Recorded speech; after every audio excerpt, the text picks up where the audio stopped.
Dear students, आप सभी का हमारे YouTube channel B chemistry online classes में मोस्ट वेलकम है।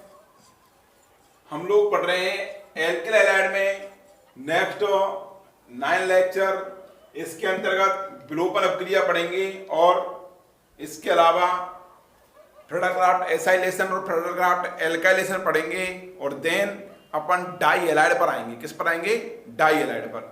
यदि हम आपको ये हमारा YouTube चैनल अच्छा लगे तो आप इसको लाइक और सब्सक्राइब करना नहीं भूलें, जिससे कि मैं और अधिक से अधिक अच्छी से अच्छी वीडियो आपके लिए भेज सकूं। पहला है इसमें विलोपन अपक्रिया।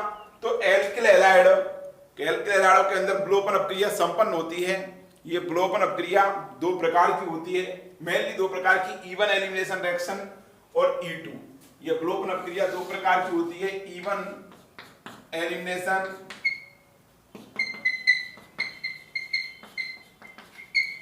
E2 elimination. जैसे कि SN1T, ऐसे ही ये दो प्रकार के इवन एलिमिनेशन और E2 एलिमिनेशन। इधर देखना, इसमें एक इवन CB होती है और एक होती है EICB। एक इवन CB होती है जो अपने कोर्स में नहीं है, एडवांस और IIT एडवांस और नीट के अंदर कुछ जाती है। इवन CB, EICB और इवन CB, ये मैकेनिज्म और हैं जो अपने सिलेबस के अंदर नहीं है।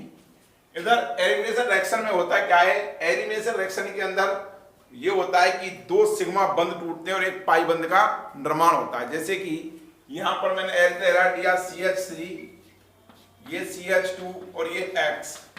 जब ये एलिमिनेशन देगा तो इसके दो सिग्मा बंध, ये मैंने ऐसे दर्शा दिया, ये X और ये CH2 और ये H, इसके दो सिग्मा बंध टूटते हैं, ये HX बाहर निकलेगा और यहाँ एलिमिनेशन रिएक्शन हो रही है, एलिमिनेशन, और ये दो सिग्मा बंध टूट करके ये पाई बंध का निर्माण होगा और HX बाहर निकल जाता है।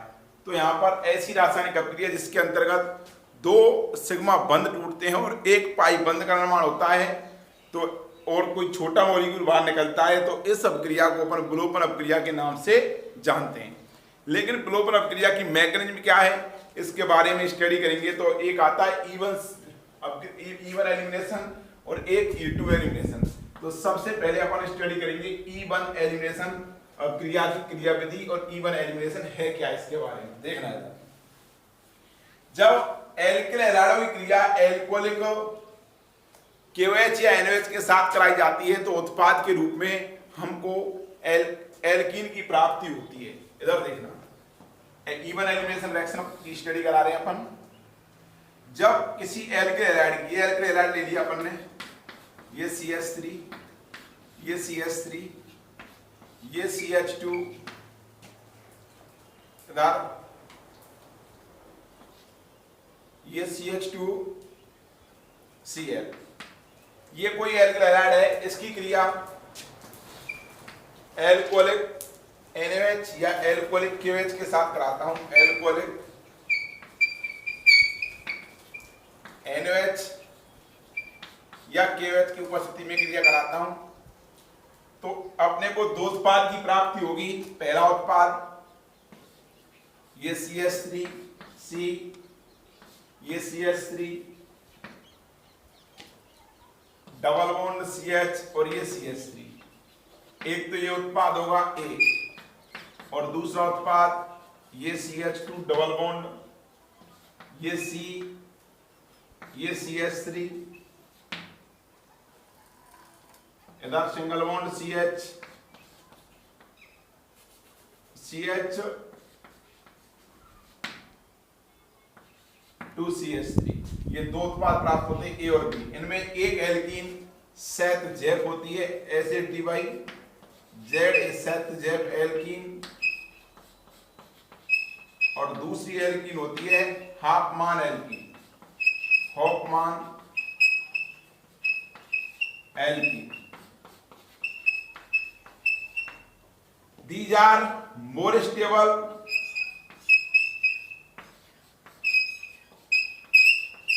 these are less stable। ये कम स्थायी होती है। इधर जब किसी एल्किल हैलाइड की क्रिया जलीय या जलीय नहीं एल्कोहलिक KOH या NOH के साथ क्रिया कराते हैं तो मध्यवर्ती स्पीशीज के रूप में यहाँ पर कार्ब कैटायन बनता है। बनने वाले कार्ब कैटायन के अंदर रिएजमेंट होगा, पुनर्विन्यास होगा, एक और उच्च स्थायी कार्ब कैटायन का निर्माण होता है और अंत में इधर उच्च स्थायी कार्ब कैटायन से H+ का एलिमिनेशन होता है, H+ निष्कासित होता है और उत्पाद के रूप में अपने को एल्कीन की प्राप्ति होती है। प्राप्त होने वाली एल्कीन में गौर से सुनना, प्राप्त होने वाली एल्कीन में जब अल्फा हाइड्रोजन परमाणुओं की संख्या उच्च होती है या अधिक प्रतिस्थापी एल्कीन होती है या जिसमें अल्फा हाइड्रोजन परमाणुओं की संख्या उच्च होती है, उस एल्कीन का स्थायित्व अधिक होता है, उस एल्कीन को सेतजेफ एल्कीन के नाम से जाना जाता है।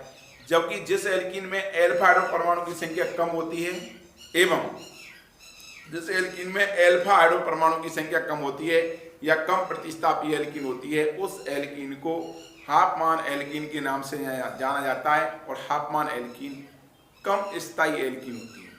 ठीक, ये इसका थ्योरेटिकल स्टेटमेंट हो गया जो मैंने आपके लिए बोल दिया। मैं वापस से अगेन रिपीट कर रहा हूँ इसी को और एक एक स्टेप को आपके लिए समझाऊंगा। जब किसी एल्किल हैलाइड की क्रिया एल्कोहलिक या NOH या KOH के साथ कराते हैं तो इस दौरान मध्यवर्ती स्पीशीज के रूप में, इंटरमीडिएट के रूप में कार्ब कैटायन बनता है और इस दौरान इवन एलिमिनेशन रिएक्शन होगी। बनने वाले कार्ब कैटायन में पुनर्विन्यास होगा, उच्च स्थायी कार्ब कैटायन प्राप्त होगा और उच्च स्थायी कार्ब कैटायन से H+ निष्कासित होगा और H+ निष्कासित होने पर अपने को उच्च स्थायी एल्कीन एक हाफमान प्राप्त हो, एक उच्च स्थायी एल्कीन अपने को सेतजेफ प्राप्त होती है और कम स्थायी हाफमान प्राप्त होती है। उच्च स्थायी इनमें से सेतजेफ क्यों है कि जिस एल्कीन पर जो एल्कीन अधिक प्रतिस्थापी होती है अर्थात जिस पर प्रतिस्थापियों की संख्या द्विबंध पर प्रतिस्थापियों की संख्या उच्च होती है वो अधिक स्थायी एल्कीन मानी जाती है। जैसे कि जिस द्विबंध पर एक मेथिल समूह, ये मेथिल समूह, दो मेथिल, ये तीन मेथिल समूह, जबकि इस द्विबंध पर केवल एक ये मेथिल समूह है, इधर की तरफ ये एथिल समूह है, जबकि यहाँ पर कितने हैं, तीन हैं। ये अधिक प्रतिस्थापी है, ये कम प्रतिस्थापी। अपने को प्रतिस्थापी अगर ये समझ में नहीं आ रहा तो अपन अल्फा H से चेक कर सकते हैं। जिस एल्कीन पर नंबर अल्फा H अधिक होते हैं वो उच्च स्थायी होती है। तो देखना इस द्विबंध के पास वाला कार्बन ये अल्फा, इस द्विबंध के पास वाला कार्बन ये अल्फा और इस द्विबंध के पास वाला ये अल्फा। तो कितने अल्फा H हैं, 9 अल्फा H हैं, तो ये सेतजेफ होगी और इसके अंदर ये द्विबंध के पास वाला ये अल्फा और द्विबंध के पास वाला ये अल्फा, इस पर 5 अल्फा H हैं तो ये हाफ मान होगी, कोई दिक्कत किसी को। अब इसकी अपन मैकेनिज्म स्टडी करते हैं कि ये सेतजेफ एल्कीन कैसे बनी, हाफमान कैसे बनी, इन दोनों के बारे में स्टडी करते हैं अपन। इधर देखो इस अभिक्रिया की क्रियाविधि मैकेनिज्म में लिख रहा हूं। तो स्टेप फर्स्ट होगा, स्टेप फर्स्ट इसके अंदर एल्किल हैलाइड और कार्बन और हाइड्रोजन के बीच का बंध विद्युत होता है। इधर देखना ये CH3, ये CH3, ये CH3, ये CH2 और ये Cl, ये दोनों इलेक्ट्रॉन लेकर के Cl निकल जाती है बाहर और ये बनेगा CH3, CH3, CH3 और CH2 प्लस ये कार्ब कैटायन इंटरमीडिएट बन गया, कार्ब कैटायन। जैसे SN1 रिएक्शन में होता था ना ऐसे। यहां पर बोलूं मैं कि रेट ऑफ रिएक्शन है, रेट ऑफ रिएक्शन ये इक्वल टू बराबर समानुपाती होती है एल्किल हैलाइड के मोलर कंसंट्रेशन के। समानुपाती चिन्ह को हटाते तो क्या आता है कि क्या रेट कांस्टेंट, ये एल्किल हैलाइड की मोलर कंसंट्रेशन। इट मींस क्या है, इस अभिक्रिया का वेग है वो केवल एल्किल हैलाइड की मोलर सांद्रता पर निर्भर करता है। इसलिए यह अभिक्रिया प्रथम कोटि की रासायनिक बलगति का अनुसरण करती है और यह प्रथम कोटि की रासायनिक बलगति का अनुसरण करने की वजह से इसको इवन अभिक्रिया के नाम से जानेंगे। वन का मतलब यूनिमोलिकुलर, एक अणु को विलोपन अभिक्रिया के नाम से जानेंगे। तो कह सकता हूं इस अभिक्रिया का वेग है केवल एल्किल हैलाइड की मोलर सांद्रता पर निर्भर करता है। इसलिए यह अभिक्रिया प्रथम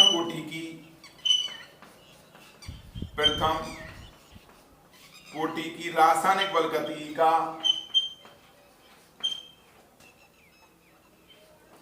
रासायनिक बल गतिकी का अनुभव कर बल गति का अनुसरण करती है।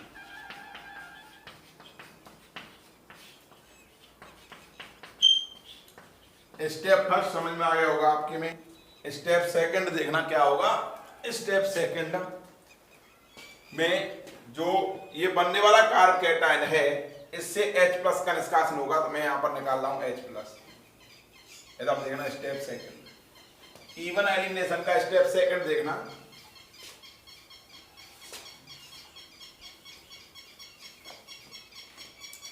ये कार्ब कैटायन रहा, इसके अंदर पहले 1,2 आयोडाइड शिफ्ट होगा। इसी स्टेप में स्टेप सेकंड लूंगा मैं बाद में। यहां पर एक मोर स्टेबल कार्ब कैटायन बनेगा।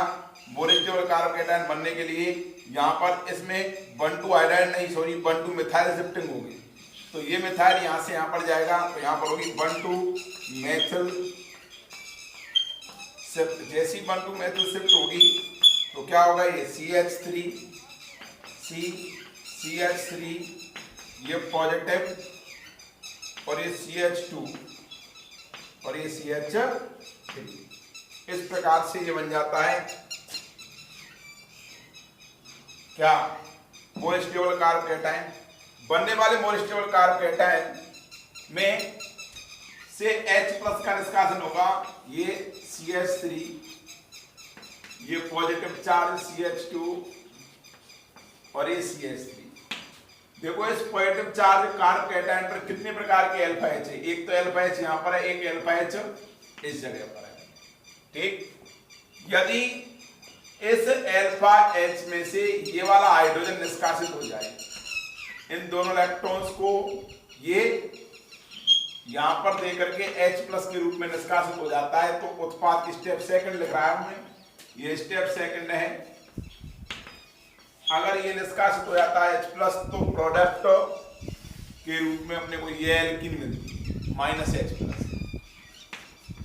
यदि ये निष्कासित नहीं होकर के, अगर इसको मैं ऐसे लिख सकता हूं CH2 और ये H, अगर ये H+ निष्कासित हो जाए तो इलेक्ट्रॉन को छोड़ करके, तो अपने को उत्पाद के रूप में ये वाली जो एल्कीन है, इधर ये एल्कीन मिलती है, हाफमान एल्कीन। देखो H+ निकल रहा है, डबल बॉन्ड यहां पर आ रहा है, ये डबल बॉन्ड, ये C, इस पर CH3, यहां पर CH2 ही रहेगा, क्योंकि ये H+ इस यहां पर निकला है, तो इसमें नहीं निकलेगा H+ इस वाले के अंदर, तो यहां पर CH2 रहेगा, ये CH3 हो गया। मेरा कहने का मतलब ये H निकलता है तो B प्रोडक्ट बनेगा, और इधर ये H निकलता है तो A प्रोडक्ट बनेगा। A प्रोडक्ट सेथ-जेफ एल्कीन कहलाएगी, इस एल्कीन का स्थायित्व अधिक होता है, और B प्रोडक्ट हाफमान एल्कीन कहलाएगी। इसको अपन इस प्रकार से ये इवन एलिमिनेशन रिएक्शन कंप्लीट होती है। स्टेप सेकंड फास्ट होता है, क्या होता है, फास्ट। ठीक, तो इस प्रकार से इवन एलिमिनेशन रिएक्शन कंप्लीट होती है। इसके और एग्जांपल्स अपन स्टडी कर सकते हैं। आई थिंक समझ में आ गई होगी। मैं और एग्जांपल लेता हूँ इवन एलिमिनेशन का, देन उसके बाद E2 एलिमिनेशन की स्टडी करेंगे अपन। तो इधर देखो, आपको ये याद रखना है, मैं आपको कार्ब कैटायन का रिएरेंजमेंट बता चुका हूँ। आपको सिर्फ ये याद रखना है, पहला तो कि बनने वाला जो कार्ब कैटायन है, उस बनने वाले कार्ब कैटायन के अंदर इस रिएरेंजमेंट चेक करना है आपको, जो कि मैं पहले आपको 1,2 आयोडाइड और 1,2 मिथाइल शिफ्टिंग बता चुका हूँ। रिंग एक्सपेंशन और कॉन्स्ट्रक्शन केसेस नहीं कराए हैं आप। इधर ये कोई मैंने एल्किल हैलाइड लिया CH3 और ये Cl, इसकी क्रिया एल्कोहलिक KOH के साथ कराई जाती है, तो अपने को दो उत्पाद मिलते हैं। एक तो ये मिलेगा ये एल्कीन, और एक ये एल्कीन मिलती है, ये B होगी, ये A, ये होगी सेथ-जेफ,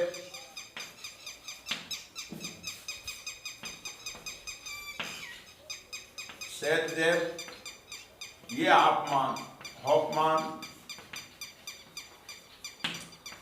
एल्कीन, ये सेटजेफ एल्कीन। देखते हैं क्या होगा। स्टेप फर्स्ट के अंदर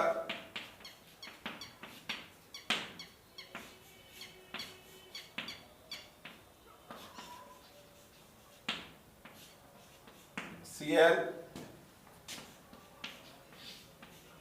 ये दोनों इलेक्ट्रॉन लेकर के Cl माइनस के रूप में निकलेगा, कार्ब कैटायन इंटरमीडिएट बनेगा। बनने वाले कार्ब कैटायन में 1,2 हाइड्राइड शिफ्टिंग होगी, क्योंकि यहाँ पर अल्फा एच कितने हैं, 3 अल्फा एच। ये अल्फा पॉजिटिव चार्ज के पास वाला ये कार्बन अल्फा, और यहाँ पर ये अल्फा, तो कितने अल्फा एच हैं, 1 और ये 2, 3 अल्फा एच। जैसी 1,2 हाइड्राइड शिफ्टिंग होगी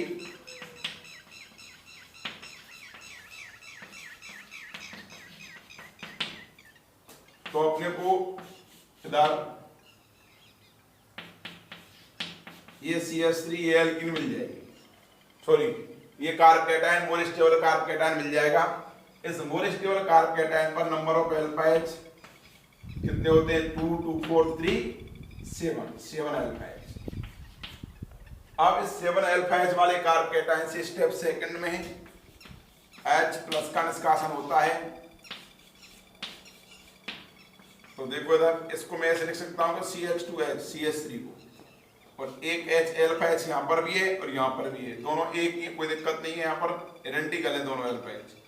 यदि ये पॉजिटिव चार्ज, यदि ये अल्फा एच निकल जाता है तो अपने को एल्कीन डबल बॉन्ड ये CH3 ये एल्कीन मिलती है, और अल्फा एच ये नहीं निकल करके अल्फा एच ये निकल जाता है, तो एल्कीन अपने को ये एल्कीन मिलती है, जिसमें एक्सोसाइक्लिक डबल बॉन्ड होगा, ये एक्सोसाइक्लिक डबल बॉन्ड है बी। ये हाफमान एल्कीन होगी, ये हाफमान एल्कीन होगी, ये सेटजेफ एल्कीन होगी, क्योंकि ये अधिक प्रतिस्थापी एल्कीन है। इस एल्कीन में number of alpha H check करें तो पॉजिटिव चार्ज के पास वाला कार्बन ये अल्फा 3, ये 2 5 और ये 2 7 अल्फा एच। इसके अंदर अल्फा एच चेक करते हैं तो ये डबल बॉन्ड के पास इधर कोई अल्फा एच नहीं है, इसके पास ये अल्फा एच, इसमें 2 अल्फा एच, इसके पास ये अल्फा एच 2 2 4 अल्फा एच। इसका मतलब ये इवन एलिमिनेशन रिएक्शन कंप्लीट होती है। देन अगली जो नेक्स्ट रिएक्शन है वो है E2 एलिमिनेशन रिएक्शन। तो E2 एलिमिनेशन रिएक्शन के अंदर अपने को ट्रांजिशन स्टेट देखने को मिलती है, और ये सिंगल स्टेप रिएक्शन है, सॉरी डबल, ये एक ही पद में संपन्न होगी। किस प्रकार से होती है उसको बताता हूं मैं आपके लिए। जब किसी इसमें E1 और E2 एलिमिनेशन रिएक्शन के अंदर रिएक्टिविटी और बता देता हूं किसकी रिएक्टिविटी ज्यादा होती है। तो reactivity toward E1 elimination, reactivity का मतलब क्रियाशीलता, रिएक्टिविटी का मतलब क्या, क्रियाशीलता। Reactivity of E1 elimination reaction, elimination reaction, reactivity of E1 elimination reaction toward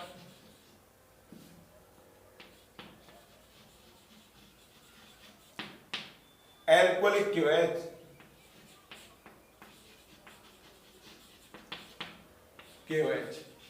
alcoholic KOH के प्रति E1 एलिमिनेशन की क्रियाशीलता। तो इसमें रिएक्टेंट मैंने क्या लिया है, एल्किल हैलाइड, या इसको मैं बोल दूं कि एल्किल हैलाइडों की E1 एलिमिनेशन रिएक्शन के प्रति क्रियाशीलता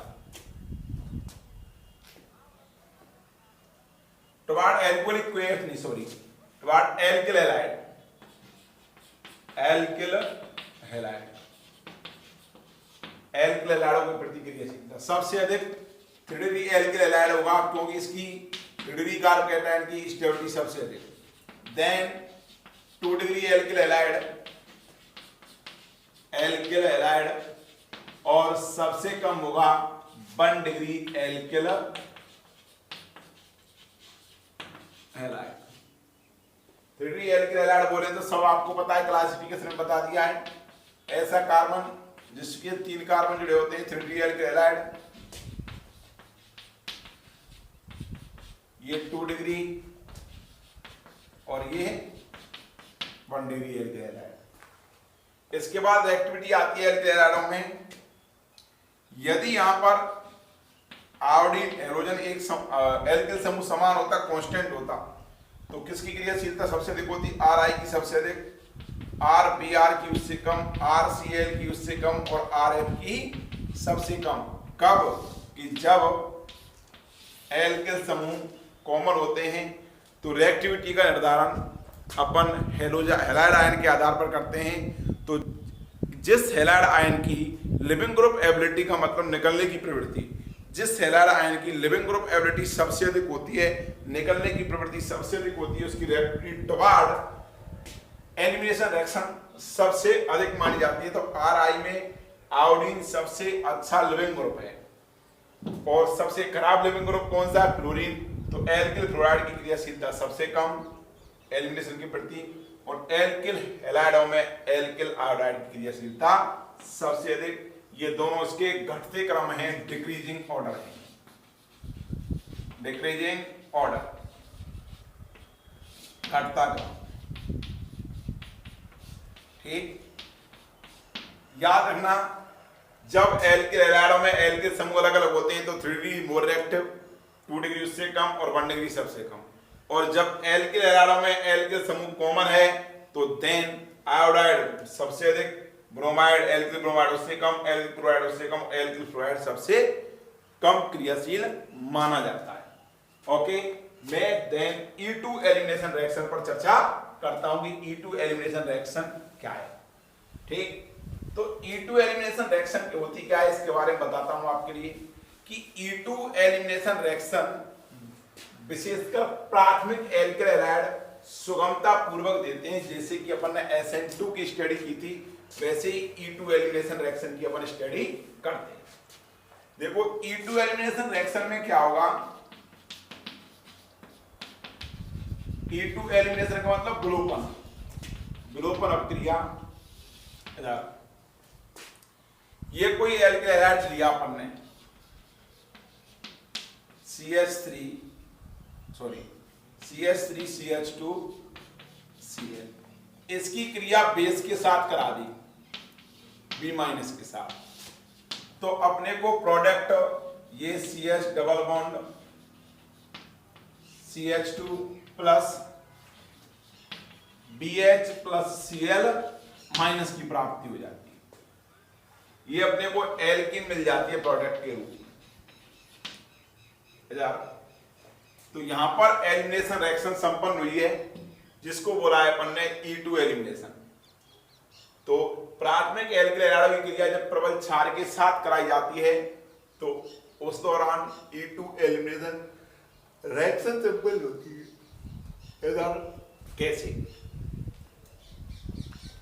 ये लिया अपन ने प्रबल क्षार, कोई सा भी हो लेकिन वो एल्कोहलिक हो, एल्कोहलिक लेना है आपको। कौन सा लेना है? एल्कोहलिक। जलीय के अंदर न्यूक्लियोफिलिक सब्स्टिट्यूशन रिएक्शन संपन्न हो जाती है, नाभिक स्नेही प्रतिस्थापन। लेकिन एल्कोहलिक लेते हैं क्षार तो उसके अंदर एल्कोहलिक ले सकते हैं या एसीटोनिक ले सकते हैं, या उसके अंदर सॉल्वेंट अपने को अध्रुवीय लेना पड़ेगा। कैसा? अध्रुवीय polar solvent, अध्रुवीय aprotic solvent.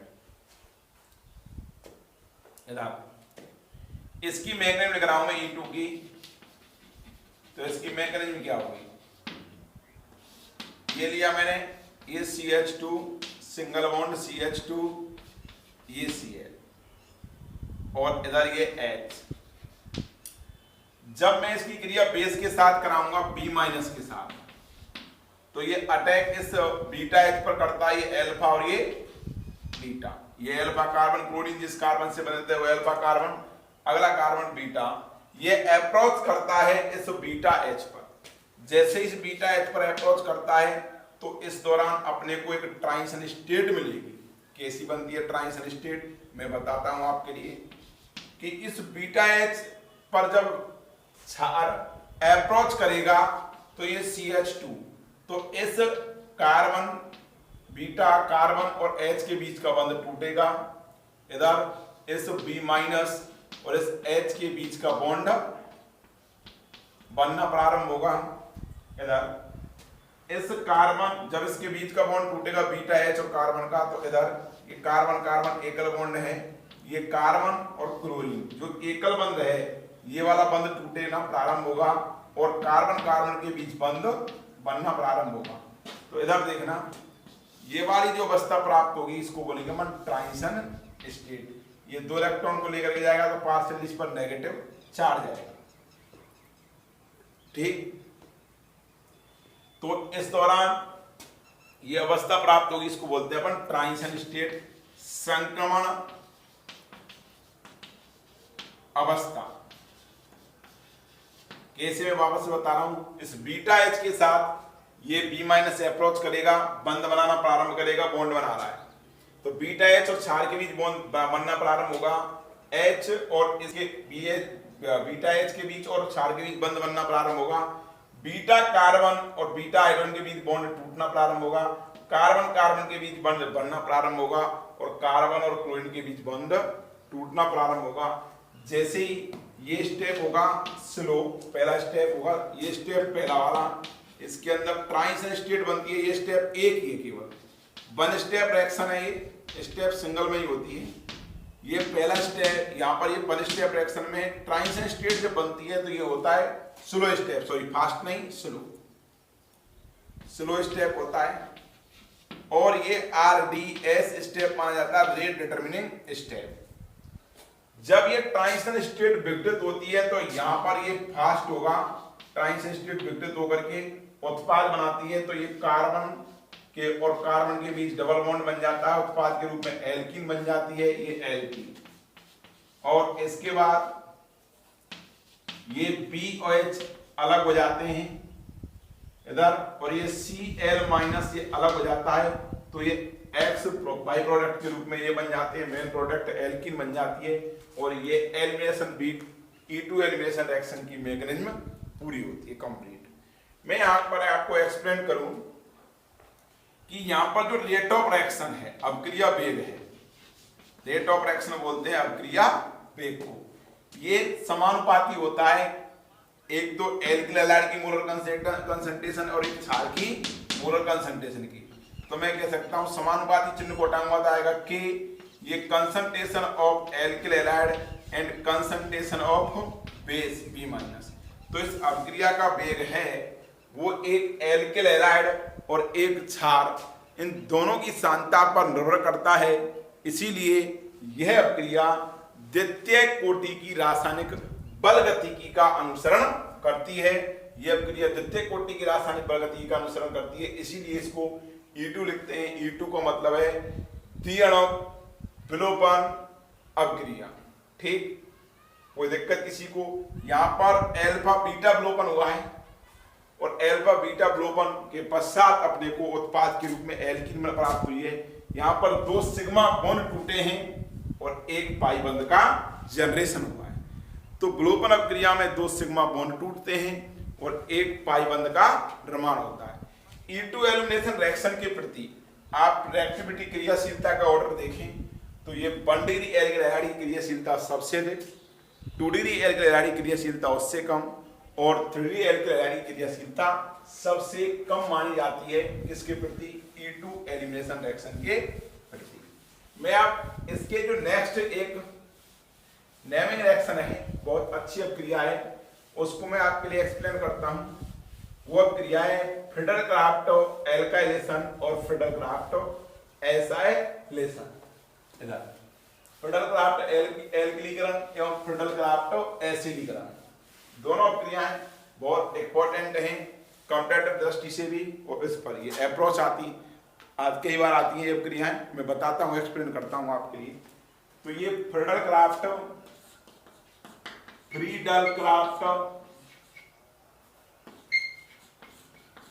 Alkylation, alkylation reaction. Friedel craft alkylation की हिंदी होती है फ्रेडल क्राफ्ट एल्किलीकरण अभिक्रिया।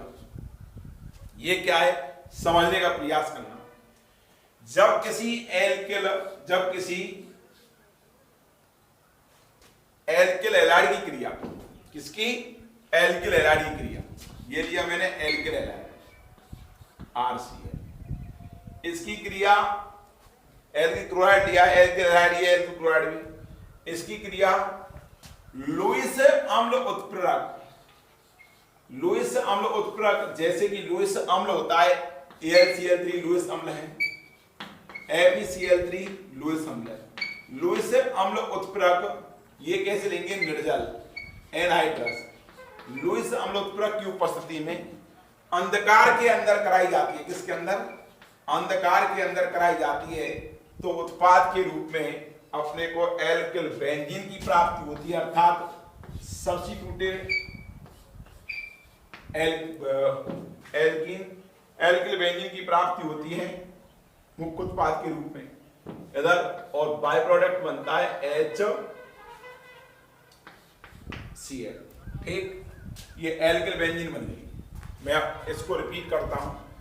फ्रेडल क्राफ्ट एल्किलीकरण क्या है, जब किसी एल्किल हैलाइड की क्रिया, एल्किल हैलाइड बोलते हैं एल्किल क्लोराइड ब्रोमाइड की क्रिया लुईस अम्ल उत्प्रेरक की उपस्थिति में एरोमेटिक हाइड्रोकार्बनों के साथ कराई जाती है, तो एरोमेटिक हाइड्रोकार्बनों से के एल्किल व्युत्पन्नों का संश्लेषण होता है, अर्थात उनका एल्किलीकरण हो जाता है, और इस अभिक्रिया को फ्रेडल क्राफ्ट एल्किलीकरण के नाम से जाना जाता है।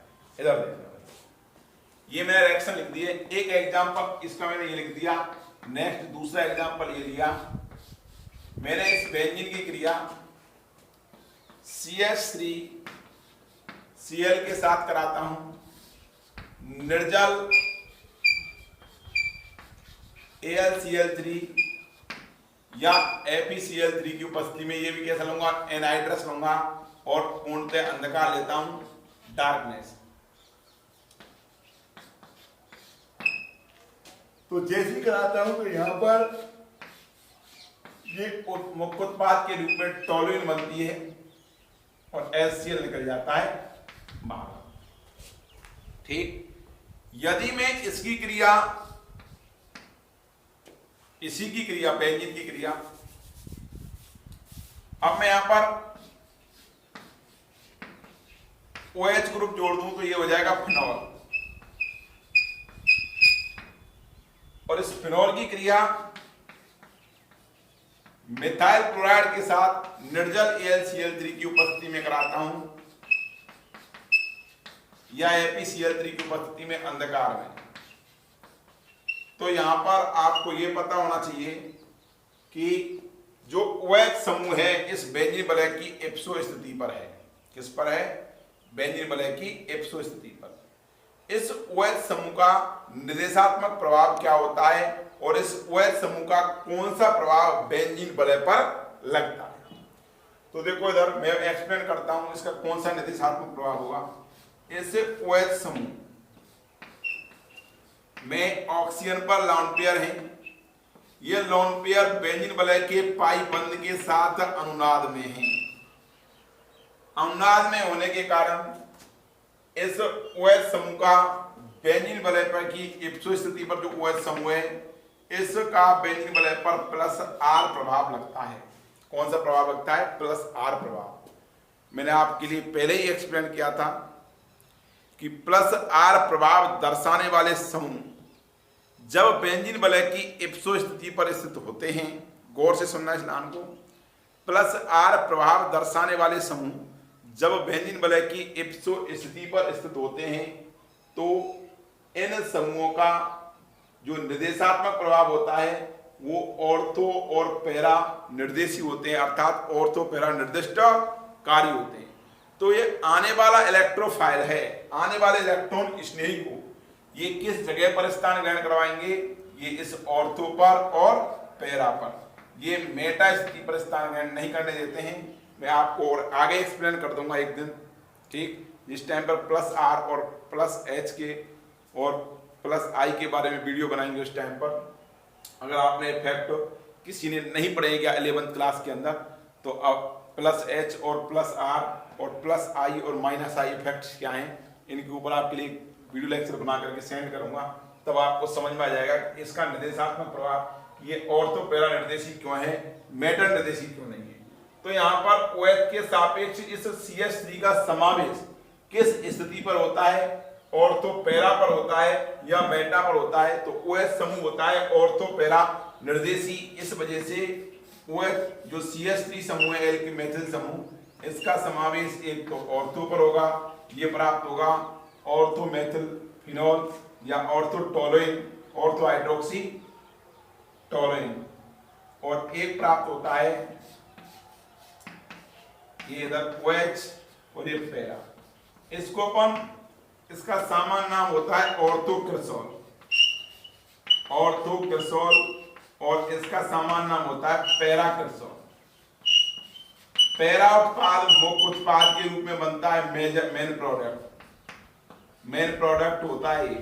इसको अपन मेन प्रोडक्ट को बोल सकते हैं मेजर, मेजर प्रोडक्ट होता है ये, और माइनर होता है ये। अल्प उत्पाद के रूप में बनता है। और तो क्यों बनता है, क्योंकि OH समूह और CH3 समूह पास पास में है।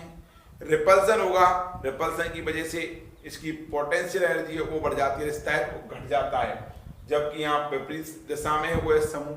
रिपल्सन OH समूह और CH3 के बीच में मिनिमाइज होगा, कम से कम प्रतिकर्षण होगा, पोटेंशियल एनर्जी डाउन होगी और स्टेबिलिटी बढ़ती है। इसी वजह से पैरा उत्पाद मुख्य उत्पाद के रूप में प्राप्त होता है।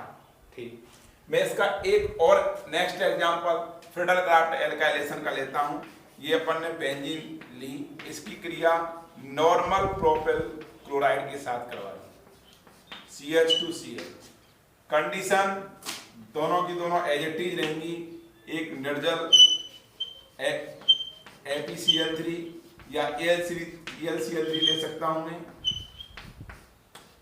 इधर, और ये अंधकार लूंगा, क्रिया करवाते हैं तो अपने को यहां पर दो प्रोडक्ट मिलेंगे। एक तो प्राप्त होगा क्यूमीन इधर, एक तो प्राप्त होगा अपने लिए क्यूमीन, ये CH3 और एक CH3, इसका नाम तो है क्यूमीन, क्यूमीन प्लस दूसरा प्रोडक्ट जो प्राप्त होगा वो प्राप्त होगा normal propel benzene, normal propel benzene. एक तो मेन प्रोडक्ट तो अपने को क्यूमीन मिलता है और बाई प्रोडक्ट मिलता है नॉर्मल प्रोपेल बेंजीन। कोई दिक्कत किसी को? तो इसकी नॉर्मल प्रोपेल क्लोराइड की, नॉर्मल प्रोपेल क्लोराइड की क्रिया जब अपन अंधकार की उपस्थिति में, निर्जल अंधकार और निर्जल AlCl3 की उपस्थिति में कराते हैं तो मुख्य उत्पाद क्यूमीन बनता है, और अल्प उत्पाद के रूप में ये मेन प्रोडक्ट होगा, ये 90% बनता है तो ये 10% बनता है। तो इस प्रकार से एल्किल समूह का समावेश बेंजीन वलय पर होता है, तो इसको बोलते हैं फ्रिडल-क्राफ्ट एल्काइलेशन। इसकी क्रियाविधि की स्टडी करते हैं कि इसकी मैकेनिज्म क्या है। आप इसको बड़े गौर से एक एक स्टेप को आसानी से समझना, बहुत इंटरेस्टेड रिएक्शन है। ठीक, इस अपक्रिया को की जो क्रियाविधि है, ये अपक्रिया है aromatic electrophilic substitution reaction, aromatic electron स्नेही प्रतिस्थापन अपक्रिया। बताता हूं मैं आपके लिए ये कौन सी है, aromatic electrophilic substitution reaction.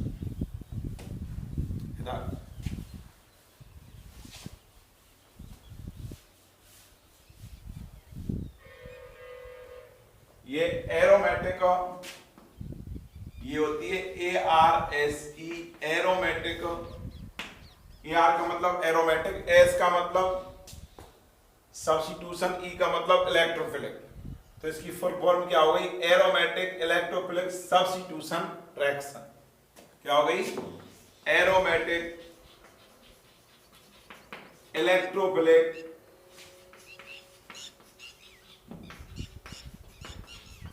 Substitution का मतलब प्रतिस्थापन, ये रिएक्शन, तो एरोमेटिक इलेक्ट्रॉन स्नेही प्रतिस्थापन अभिक्रिया है। ठीक, इसके बारे में अपन स्टडी करते हैं कि एरोमेटिक इलेक्ट्रॉन स्नेही प्रतिस्थापन अभिक्रिया है क्या। ये एग्जांपल्स जो फ्रीडल-क्राफ्ट अभिक्रिया है वो ARAC है, एरोमेटिक इलेक्ट्रॉन स्नेही प्रतिस्थापन अभिक्रिया। देखो ये अभिक्रिया 4th स्टेप में पूर्ण होती है। इसकी मैकेनिज्म लिख रहा हूं, मैकेनिज्म इधर ARAC की मैकेनिज्म लिखता हूं मैं। तो इसमें आपको जो मैंने बेंजीन क्रिया मिथाइल क्लोराइड के साथ करवाई और निर्जल AlCl3 के साथ करवाई, उपस्थिति में करवाई, इसकी मैकेनिज्म लिख सकता हूं। कोई सी की भी मैकेनिज्म लिख दूं मैं, या नहीं नॉर्मल प्रोपिल क्लोराइड की क्रिया बेंजीन के साथ कराई, इसकी मैकेनिज्म। मैं बेहतर ये समझता हूं कि मैं नॉर्मल प्रोपिल क्लोराइड वाली क्रिया बताऊं आपके लिए, जिससे कि आपको ये क्यूमीन और ये कैसे बनते हैं ये दोनों के दोनों समझ में आ जाए। इधर देख, तो स्टेप फर्स्ट के अंदर होता है इलेक्ट्रॉन स्नेही का द्रव्यमान। किसका द्रव्यमान होता है? इलेक्ट्रॉन स्नेही का द्रव्यमान। इंग्लिश में बोलते हैं जनरेशन ऑफ इलेक्ट्रोफाइल, इलेक्ट्रॉन स्नेही का द्रव्यमान कैसे होता है?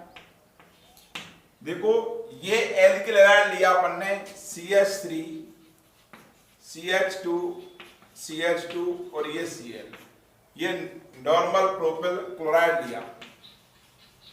इस नॉर्मल प्रोपिल क्लोराइड की क्रिया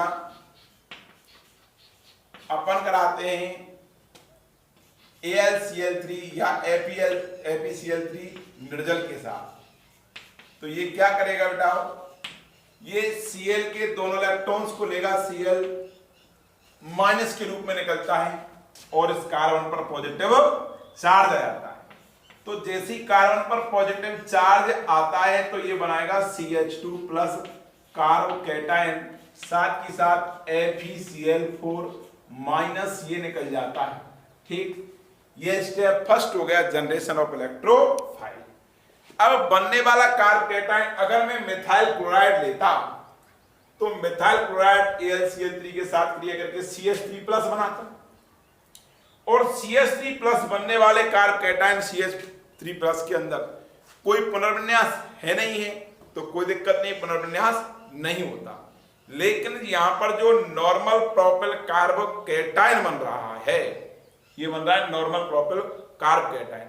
इस नॉर्मल प्रोपिल कार्बोकैटायन के अंदर पुनर्विन्यास है तो बनने वाले अगर किसी अभिक्रिया के दौरान ट्रू कार्बोकैटायन बनता है, वास्तविक कार्बोकैटायन बनता है, तो बनने वाले वास्तविक कार्बोकैटायन के अंदर आपको यह चेक करना होगा कि इसके अंदर पुनर्विन्यास है या नहीं है।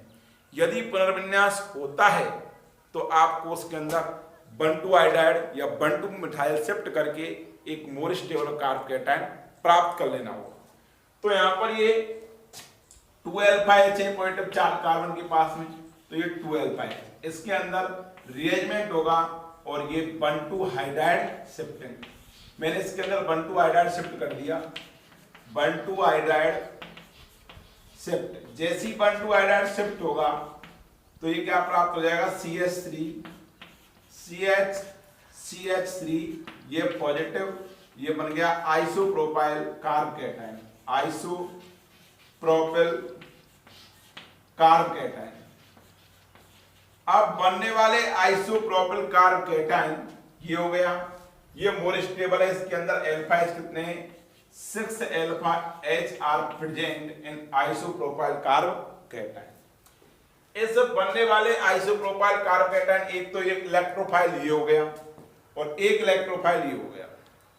जब इलेक्ट्रोफाइल मोर स्टेबल कौन सा, ये, अगर इलेक्ट्रोफाइल ये अटैक करता है बेंजीन वलय पर आइसोप्रोपाइल, तब तो उत्पाद के रूप में क्यूमीन बनती है, और जब नॉर्मल प्रोपिल कार्बोकैटायन अटैक करता है तब बनता है क्या, नॉर्मल प्रोपिल बेंजीन। मैं बताता हूं इसकी स्टेप फर्स्ट के बाद में होगा स्टेप सेकंड।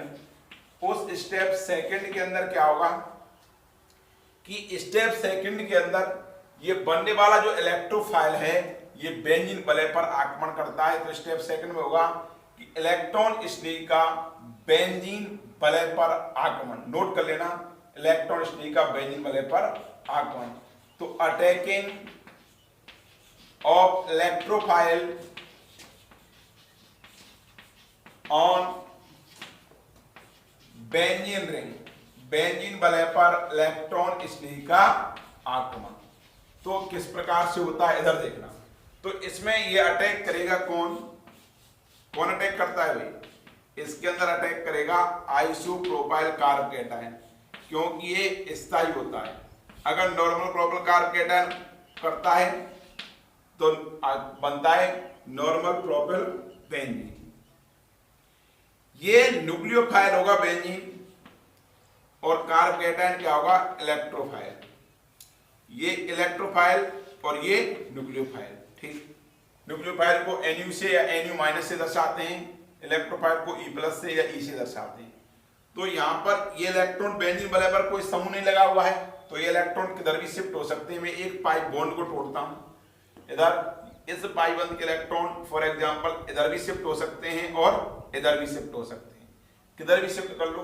ये इलेक्ट्रॉन जैसे यहाँ पर शिफ्ट हुए, यहाँ पर शिफ्ट होने के बाद इस पर नेगेटिव चार्ज आ गया, ये इलेक्ट्रॉन नेगेटिव चार्ज इसके लिए देगा इलेक्ट्रॉन को, तो ये बॉन्ड बन जाएगा, और यहाँ पर इसकी तीर का चिन्ह इधर पूछे, इस पर पॉजिटिव चार्ज आ जाता है।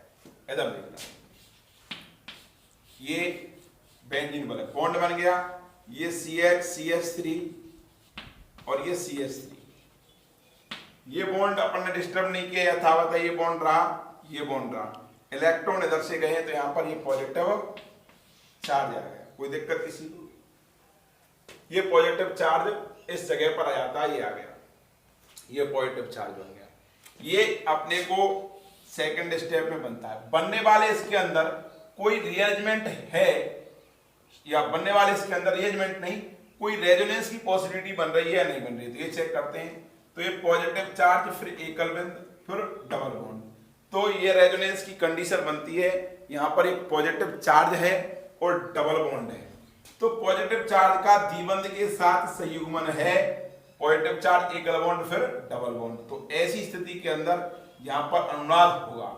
मैं आपको बता दूं, एक्सप्लेन कर दूं कि जब धनावेश का, ऋणावेश का, एकांक इलेक्ट्रॉन युग्म का, एकांक इलेक्ट्रॉन बोले तो लोन पेयर, या पॉजिटिव चार्ज का या नेगेटिव चार्ज का, लोन पेयर का या मुक्त इलेक्ट्रॉन का द्विबंध के साथ संयुग्मन होता है, जैसे कि CH double bond CH2, positive charge रहा, नेगेटिव चार्ज, यहाँ पॉजिटिव चार्ज इस कार्बन पर ले लिया, ये पॉजिटिव चार्ज भी हो सकता है, नेगेटिव भी हो सकता है, ये लोन पेयर भी हो सकता है, और ये और इलेक्ट्रॉन मुक्त मूलक भी हो सकता है। जब इस positive charge, negative charge, lone pair और ये मुक्त इलेक्ट्रॉन का द्विबंध के साथ संयुग्मन होता है तो अनुनाद देखने को मिलता है। तो यहाँ पर ये अनुनाद है, अनुनाद है। तो अनुनाद है तो इस बनने वाले कार्बोकेटायन का बाया रेजोनेंस अनुनाद के द्वारा इसका स्थायित्व होगा। अनुनाद किस प्रकार से होता है, ये इलेक्ट्रॉन सप्लाई यहाँ पर होंगे, क्यों होंगे, पॉजिटिव चार्ज जैसे ही आ जाता है तो उस पॉजिटिव चार्ज कार्बन की विद्युत ऋणता उच्च होगी उदासीन की तुलना में। इस वजह से इस पाइबंद के इलेक्ट्रॉन पॉजिटिव चार्ज की तरफ आते हैं, क्योंकि पॉजिटिव चार्ज कार्बन की विद्युत ऋणता और इस उदासीन कार्बन की तुलना में अधिक है, इस वजह से इलेक्ट्रॉन पॉजिटिव चार्ज की तरफ आए। जैसे ही इलेक्ट्रॉन यहाँ पर आए तो इस कार्बन पर पॉजिटिव चार्ज आ गया, ये पाई वन और ये CH3 और ये CH3। देन इस पॉजिटिव चार्ज कार्बन की विद्युतता बढ़ गई, ये उदासीन, इसकी विद्युतता कम है, ये इस पाई बंद के इलेक्ट्रॉन फिर ये यहाँ पर आ जाते हैं, पॉजिटिव चार्ज इस जगह पर आ जाएगा। ठीक,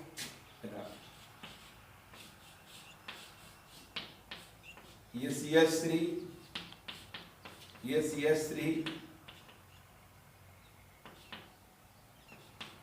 ये पॉजिटिव चार्ज। तो इस प्रकार से इसकी तीन अनुनादी संरचनाएं, फर्स्ट, सेकंड और ये थर्ड बन गई। इन तीनों अनुनादी संरचनाओं से एक अनुनादी संकर बनता है, जिसको बोलते हैं रेजोनेंस हाइब्रिड। ये CH3, ये CH3, ठीक, और ये पॉजिटिव चार्ज, इसको बोलते हैं एरिनियम आयन, इसको बोलते हैं रेजोनेंस हाइब्रिड भी बोलते हैं, रेजोनेंस हाइब्रिड इसको अपन एरिनियम आयन कॉम्प्लेक्स भी बोलते हैं, और इसको अपन सिग्मा कॉम्प्लेक्स भी बोलते हैं, और इसी को अपन व्हीलैंड इंटरमीडिएट भी बोलते हैं। व्हीलैंड WHELIEND व्हीलैंड इंटरमीडिएट, व्हीलैंड मध्यवर्ती।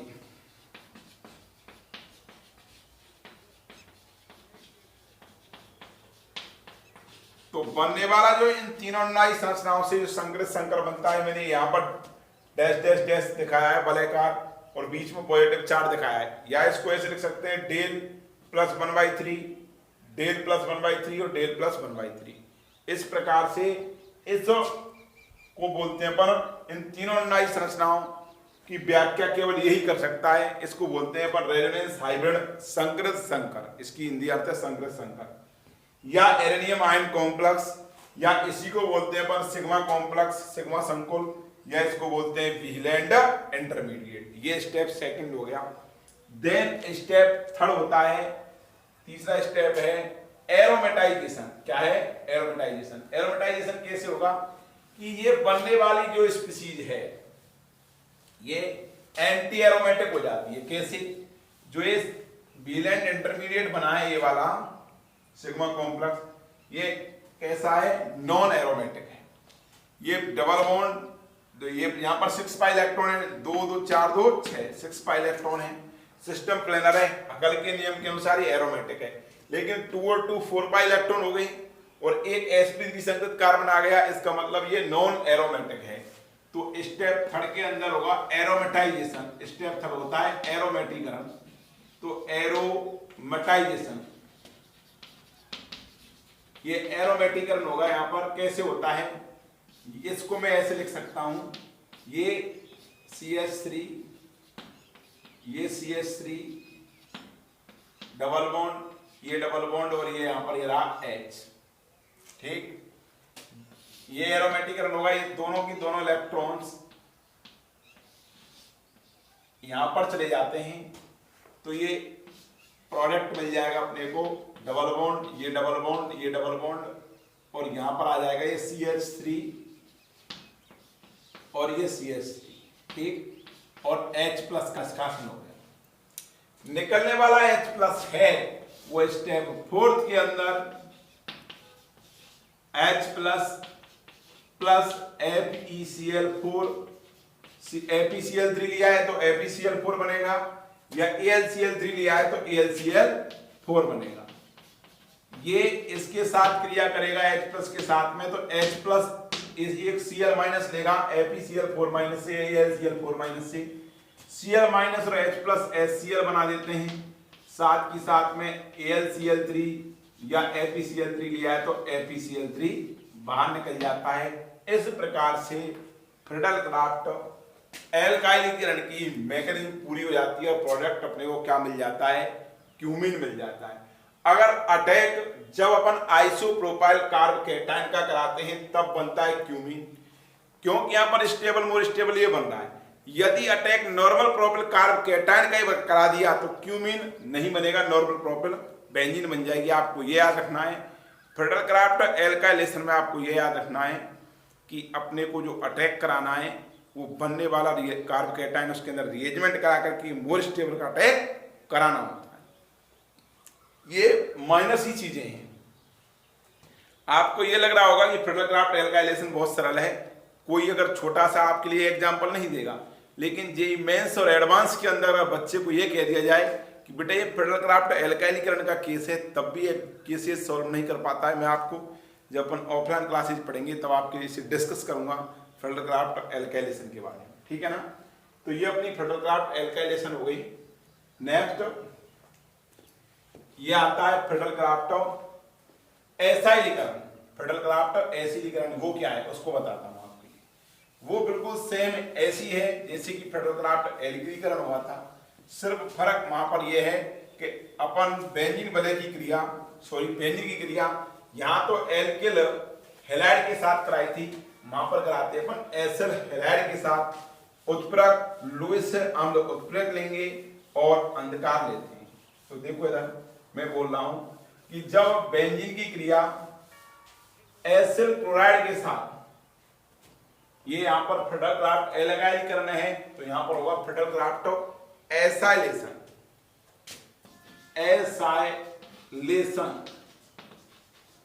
एसाइलेशन फ्रेडल क्राफ्ट एसिडीकरण। तो ये देखना, जब बेंजीन या बेंजीन के व्युत्पन्न जैसे नेफ्थलीन है और भी कोई हाइड्रोकार्बन है, इसकी क्रिया एसिल क्लोराइड के साथ, इसको बोलते हैं एसिल क्लोराइड, एसिल क्लोराइड के साथ निर्जल AlCl3 एनहाइड्रस AlCl3 या FeCl3 के साथ कराते हैं। तो मेन प्रोडक्ट जो बनेगा यहां पर जो एसाइल समूह है, इस एसाइल समूह का समावेश हो जाता है और इधर HCl निकल जाता है बाहर, तो अपने को क्या प्राप्त होगा, एसाइल बेंजीन की प्राप्ति होती है। ठीक है, यहां मैं कह दूं इस बेंजीन की क्रिया CH3COCl एसिल क्लोराइड के साथ निर्जल AlCl3 की उपस्थिति में कराते हैं, निर्जल AlCl3 या FeCl3 की उपस्थिति में कराते हैं, तो ये बनेगा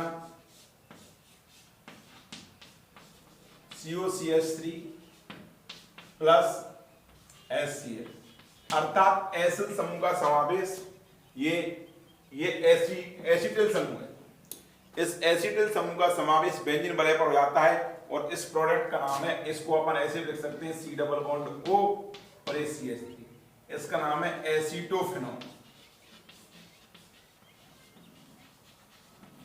इस अभिक्रिया की क्रियाविधि में बताऊं तो स्टेप 4 में वो हुई थी, स्टेप 4 के अंदर ये होती है। तो इसकी मैकेनिज्म क्या होगी, मैकेनिज्म देखना था। स्टेप 1 के अंदर जनरेशन ऑफ इलेक्ट्रोफाइल इलेक्ट्रॉन स्नेही का निर्माण होगा। तो स्टेप 1 इग्नाफ थ्योरी में कि जनरेशन ऑफ इलेक्ट्रोफाइल इलेक्ट्रॉन स्नेही का निर्माण में बताता हूं। CH3COCl इलेक्ट्रॉन स्नेही का निर्माण कैसे होगा, CH3COCl ये निर्जल AlCl3 के साथ या FeCl3 के साथ क्रिया करेगा और इस Cl को ले जाएगा बाहर, ये Cl माइनस के रूप में चला जाता है। तो यहाँ पर एक इस कार्बन पर पॉजिटिव चार्ज आ जाएगा, तो ये एसाइल कार्बोकेटायन बन जाता है, AlCl4 माइनस निकल गया बाहर। बनने वाला एसाइल कार्बोकेटायन है यह इंटरमीडिएट, ठीक मध्यवर्ती। ये अटैक करेगा स्टेप 2 के अंदर बेंजीन वलय पर इलेक्ट्रॉन स्नेही का आक्रमण। तो ये बेंजीन वलय ली अपन ने, इस पर इलेक्ट्रॉन स्नेही का आक्रमण करा दिया। यहां पर देखो इधर ये पाइबंद के इलेक्ट्रॉन इस तरफ भी जा सकते हैं, इस तरफ भी जा सकते हैं। क्या यहाँ पर बेंजीन वलय होमोमर है या मैं कह दूं एरेंटिकल है। पहले मैंने उधर घुमाए थे, अब मैं इसको इधर घुमा सकता हूं। तो यहाँ पर नेगेटिव चार्ज आ गया, इससे कौन जुड़ेगा, कार्बन जुड़ेगा। ये इलेक्ट्रॉन कार्बन के लिए सप्लाई हुए, कार्बन पॉजिटिव के लिए, ठीक। तो जैसे ही सप्लाई होते हैं तो यहाँ पर ये बॉन्ड बन जाएगा, क्या, ये बॉन्ड बन गया C डबल बॉन्ड O और ये CH3। इधर से इलेक्ट्रॉन्स गए तो यहाँ पर पॉजिटिव चार्ज आएगा, इलेक्ट्रॉन की कमी हुई है, जहाँ तीर के चिन्ह का टेल है उधर इलेक्ट्रॉन की कमी है तो पॉजिटिव चार्ज, ये दोनों के दोनों बॉन्ड। जैसे मैंने अभी फ्रेडल क्राफ्ट एल्कीकरण में अनुनाद बताया था, वैसे यहाँ पर भी अनुनाद होगा। ये इलेक्ट्रॉन इधर सप्लाई होंगे इधर, क्योंकि पॉजिटिव चार्ज की विद्युलता क्या होती है, कम। ये C डबल बॉन्ड और ये CH3, ऐसा नहीं है ये घूम करके यहाँ गया, इसको ऊपर नीचे भी लिख सकते हैं, C डबल बॉन्ड और ऊपर भी लिख सकते हैं। और ये हो गया, सॉरी, इलेक्ट्रॉन्स घूम करके जब यहाँ पर आ गए तो ये पॉजिटिव चार्ज इस जगह पर आ गए। देखो तीर के चिन्ह का पूंछ यहाँ पर है तो पॉजिटिव चार्ज, देन ये रेजोनेंस हो जाएगा, ये इलेक्ट्रॉन्स यहाँ पर आएंगे तो पॉजिटिव चार्ज इस जगह पर आ जाएगा, ये पॉजिटिव चार्ज इधर इस जगह पर आ गया, ये डबल बॉन्ड, ये सिंगल बॉन्ड और ये डबल बॉन्ड, ठीक। ये COCH3 पर रेजोनेंस हाइब्रिड बनेगा, जैसे कि वहां पर बनता था रेजोनेंस हाइब्रिड। इस प्रकार से 3 अनुनादी संरचनाएं बन गई। रेजोनेंस हाइब्रिड क्या बनेगा उसको भी बताता हूं आपके लिए, इधर में बता दिया, ये बन गया resonance hybrid, C double bond O, ये CH3, ये पॉजिटिव चार्ज, ये रेजोनेंस हाइब्रिड बन गया। सिग्मा कॉम्प्लेक्स या वेलेंट इंटरमीडिएट या arenium ion complex. Step third के अंदर क्या होगा, एरोमेटाइजेशन। एरोमेटीकरण कैसे होता है, यहां पर देखो कार्बन की वैलेंसी कितनी होती है भाई, कार्बन की वैलेंसी होती है 4, ठीक। इधर ये पॉजिटिव चार्ज देखो इधर लिख रखा है, ये पॉजिटिव चार्ज, ठीक। इस जगह पर कार्बन की वैलेंसी चेक करता हूं तो इधर 1 2 3 और एक यहां पर क्या होगा H, तो ये H निष्कासित होगा, यहां पर आता है, जैसे ये H यहां पर आएगा तो H प्लस निकल जाता है, और इधर डबल बॉन्ड, ये डबल बॉन्ड और ये C डबल बॉन्ड और ये CH3, तो एसीटोफिनोन मेन प्रोडक्ट है वो बन जाएगा, प्लस H प्लस निकल जाएगा। लास्ट में स्टेप फोर्थ के अंदर क्या होगा कि निकलने वाला जो H प्लस है वो AlCl4 माइनस या ApCl4 माइनस के साथ क्रिया करके ये Cl माइनस इसके लिए H प्लस को Cl माइनस देगा, तो ये AlCl3 निकल जाएगा और HCl निकल जाता है बाहर, और ये फ्रीडल-क्राफ्ट एसाइलेशन की मैकेनिज्म पूरी होती है, कंप्लीट होती है फ्रीडल-क्राफ्ट एसाइलेशन की क्रिया विधि। इस प्रकार से अपन ने ये इधर विलोपन अपक्रिया, एलिमिनेशन रिएक्शन E1 और E2 की स्टडी कर ली है, फ्रीडल-क्राफ्ट एल्काइलेशन और एसाइलेशन की स्टडी कर ली है। मैं वापस से रिपीट करता हूं फ्रीडल-क्राफ्ट एसाइलेशन को, जब बेंजीन या बेंजीन के व्युत्पन्नों की क्रिया किसके साथ कराते हैं, एसिटिल क्लोराइड के साथ या एसिल क्लोराइड के साथ कराते हैं, या एसिल ब्रोमाइड या एसिटिल ब्रोमाइड के साथ कराते हैं, लुईसिल अम्ल उत्प्रेरक की उपस्थिति में, जैसे FeCl3 या FeBr3 की, और क्या लेंगे अंधकार में। तो जो इस ये एसिल समूह है, इस एसिल समूह का समावेश बेंजीन वलय पर होता है। जब बेंजीन वलय पर कोई भी समूह नहीं है तो बेंजीन वलय की किसी भी स्थिति पर करा देते हैं, लेकिन बेंजीन वलय पर यदि कोई स्पेशल समूह स्थित होता है, जैसे कि फॉर एग्जांपल यहाँ पर ये CH3 स्थित होता, तो ये क्या है CH3, ये स्थित होता तो ये टोलिन हो गई, तो इस CH3 का इस बेंजीन वलय पर जो एप्सो स्थिति पर ये CH3 है, इस एप्सो स्थिति पर जो CH3 है इसका बेंजीन वलय पर कौन सा इफेक्ट लग रहा है, इसका लगता है प्लस H इफेक्ट। तो प्लस H प्रभाव दर्शाने वाले समूह ऑर्थो पैरा निर्देशी होते हैं, तो इस एसिल समूह का समावेश कहां पर होता, ऑर्थो पर और पैरा पर, पहला प्रोडक्ट मेजर बनता। यदि इस जगह पर NO2 होता तो हम जानते हैं NO2 समूह का लगता है -R प्रभाव, तो ये NO2 समूह स्थित होने पर इस एसाइलेशन कहां पर होता, ऑर्थो पैरा पर नहीं होता, मेटा पर होता, क्योंकि NO2 समूह मेटा निर्देशी होता है, ठीक है। तो आपके इनके निर्देशात्मक प्रभाव पता होना चाहिए। इधर इसके बाद आता है ARAC, एरोमेटिक इलेक्ट्रॉन स्टेही प्रतिस्थापन अपक्रिया की जो क्रिया विधि अपन ने पढ़ ली है। इसके बाद ARAC के प्रति रिएक्टिविटी आती है कि एरोमेटिक इलेक्ट्रॉन स्टेही प्रतिस्थापन अपक्रिया के प्रति क्रियाशीलता। इस क्रियाशीलता के निर्धारण देखो PDF भेजिए मैंने आपके लिए, उस PDF के अंदर कुछ क्वेश्चंस भी करवा रखे हैं मैंने ARAC के। तो ARAC के क्वेश्चंस तब सॉल्व होंगे जब आपको समूहों के इफेक्ट पता होगा कि इसका प्लस H लगता है, इसका माइनस H लगता है, इसका प्लस R लगता है, इसका माइनस R लगता है, इसका प्लस I लगता है, इसका माइनस I। जब तक आपको इफेक्ट्स क्लियर नहीं है तब तक वो एक्टिविटी के क्वेश्चंस आपसे सॉल्व नहीं होंगे। इसी वजह से मैं यहाँ पर एक्टिविटी के क्वेश्चन सॉल्व नहीं करा रहा हूँ। कोई नेक्स्ट वीडियो लेक्चर के अंदर आपको ARAC के जो रिएक्टिविटी है उसके क्वेश्चंस बताऊंगा, किस प्रकार से सॉल्व आउट करते हैं। उससे पहले अपने को इसके इफेक्ट क्लियर करने हैं, तो एक मैं आपके लिए इफेक्टों की वीडियो बना करके भेजूंगा, आप उसको स्टडी करना, देन अपन रिएक्टिविटी के क्वेश्चंस करेंगे, ठीक। क्वेश्चन रिएक्टिविटी के क्वेश्चंस काफी आते हैं। ये अपना फ्रीडल-क्राफ्ट एसाइलेशन और फ्रीडल-क्राफ्ट एल्काइलेशन पूरा होता है। नेक्स्ट है डाइहैलाइड्स। देखो अपना नेक्स्ट है डाइहैलाइड। तो डाइहैलाइड किसे कहते हैं और डाइहैलाइड कैसे बनते हैं इसके बारे में चर्चा करेंगे, और इसका क्लासिफिकेशन क्या है। डाइहैलाइड क्या होते हैं, यदि किसी हाइड्रोकार्बन में से दो हाइड्रोजनों का प्रतिस्थापन दो हेलोजन के द्वारा कर दिया जाता है तो प्राप्त यौगिक डाई हैलाइड के नाम से जाने जाते हैं। जैसे कि मैंने ये RCH2 ये लिया, इसके दो हाइड्रोजनों का प्रतिस्थापन मैं दो हेलोजन से कर देता हूं। यहाँ पर दो हेलोजन लगा दी तो अपने को ये डाई हैलाइड बन गया, ये X और ये X। यदि किसी हाइड्रोकार्बन में से दो हाइड्रोजनों का प्रतिस्थापन दो हेलोजनों के द्वारा कर दिया जाता है तो प्राप्त यौगिक को डाई हैलाइड के नाम से जाने जाते हैं। यह है डाई हैलाइड। देन इसका वर्गीकरण आता है क्लासिफिकेशन ऑफ डाई हैलाइड। तो मैं यहाँ पर लिख रहा हूँ क्लासिफिकेशन ऑफ डाई हैलाइड कि डाई हैलाइडों का वर्गीकरण क्या है। इधर सुनना, तो इनको तीन वर्गों में बांटा गया है। पहला है gem die halide, gem die halide. दूसरा है सेकंड है विसिनल, विसिनल डाई हैलाइड। और देन तीसरा है अल्फा ओमेगा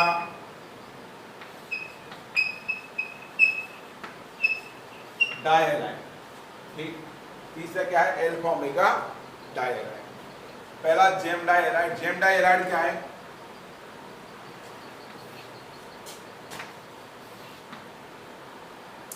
कि जेम डाई हैलाइड किसे कहते हैं? सुनना, कि ऐसे डाई हैलाइड जिनमें की हाइड्रोजन परमाणु एक ही, दोनों हाइड्रोजन परमाणु एक ही कार्बन पर स्थित होते हैं तो ऐसे डाई हैलाइडों को जेम डाई हैलाइड के नाम से जाना जाता है। Which halides both halogen atoms occupied only single carbon is known as gem dihalide। कि ऐसे हैलाइड जिनमें कि दोनों हेलोजन एटम एक ही कार्बन पर स्थित होते हैं वो कहलाएगा जेम डाई हैलाइड। देखो इसके एग्जांपल लिख दिए मैंने जेम डाई हैलाइड के, और एग्जांपल लिख देता हूँ, ये X और ये X और ये CH। ये साइक्लोहेक्सेन, ये Cl, ये Cl, ये भी क्या होगा? Di halide. ठीक, एक ही कार्बन पर दो हेलोजन स्थित होते हैं तो उसको बोलते हैं gem die halide. Vicinal di halide क्या है? कि ऐसे डाई हैलाइड जिनमें की हेलोजन परमाणु दो एडजॉइंट कार्बन पर स्थित होते हैं। एडजॉइंट का मतलब पास पास वाले कार्बन पर, दो कार्बन ये रहे, इन दो पास पास वाले कार्बनों पर यदि हेलोजन स्थित होते हैं तो उनको बोलते हैं विसिनल डाई हैलाइड।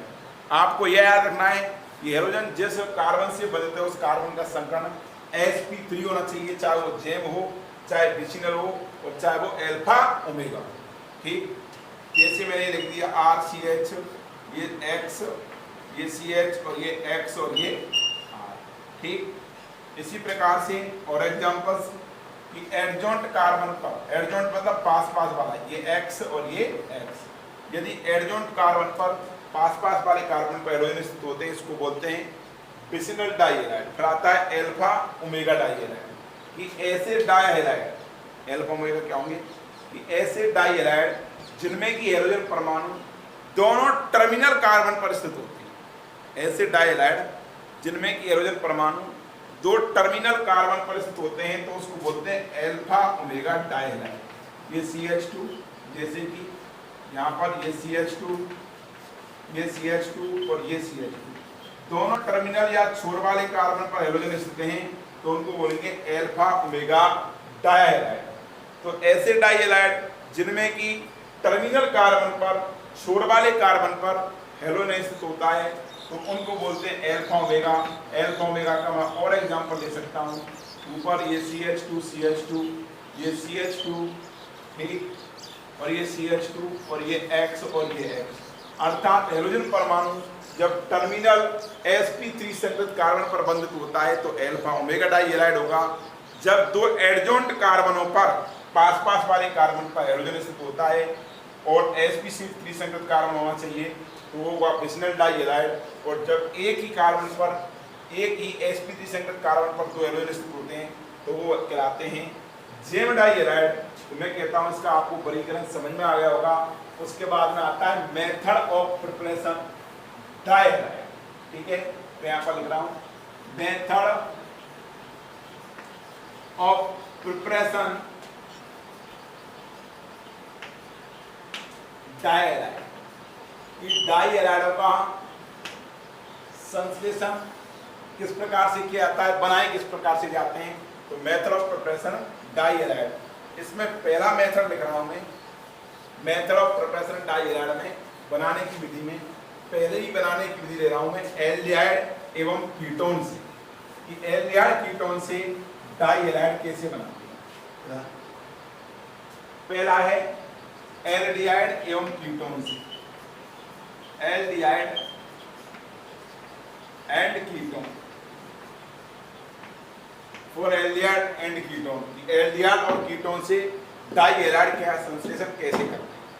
ये जब एल्डिहाइडों की क्रिया, ये लिया CHO, जब एल्डिहाइड या कीटोन की क्रिया, ये ली कीटोन C डबल बॉन्ड, ये है कीटोन और ये है एल्डिहाइड।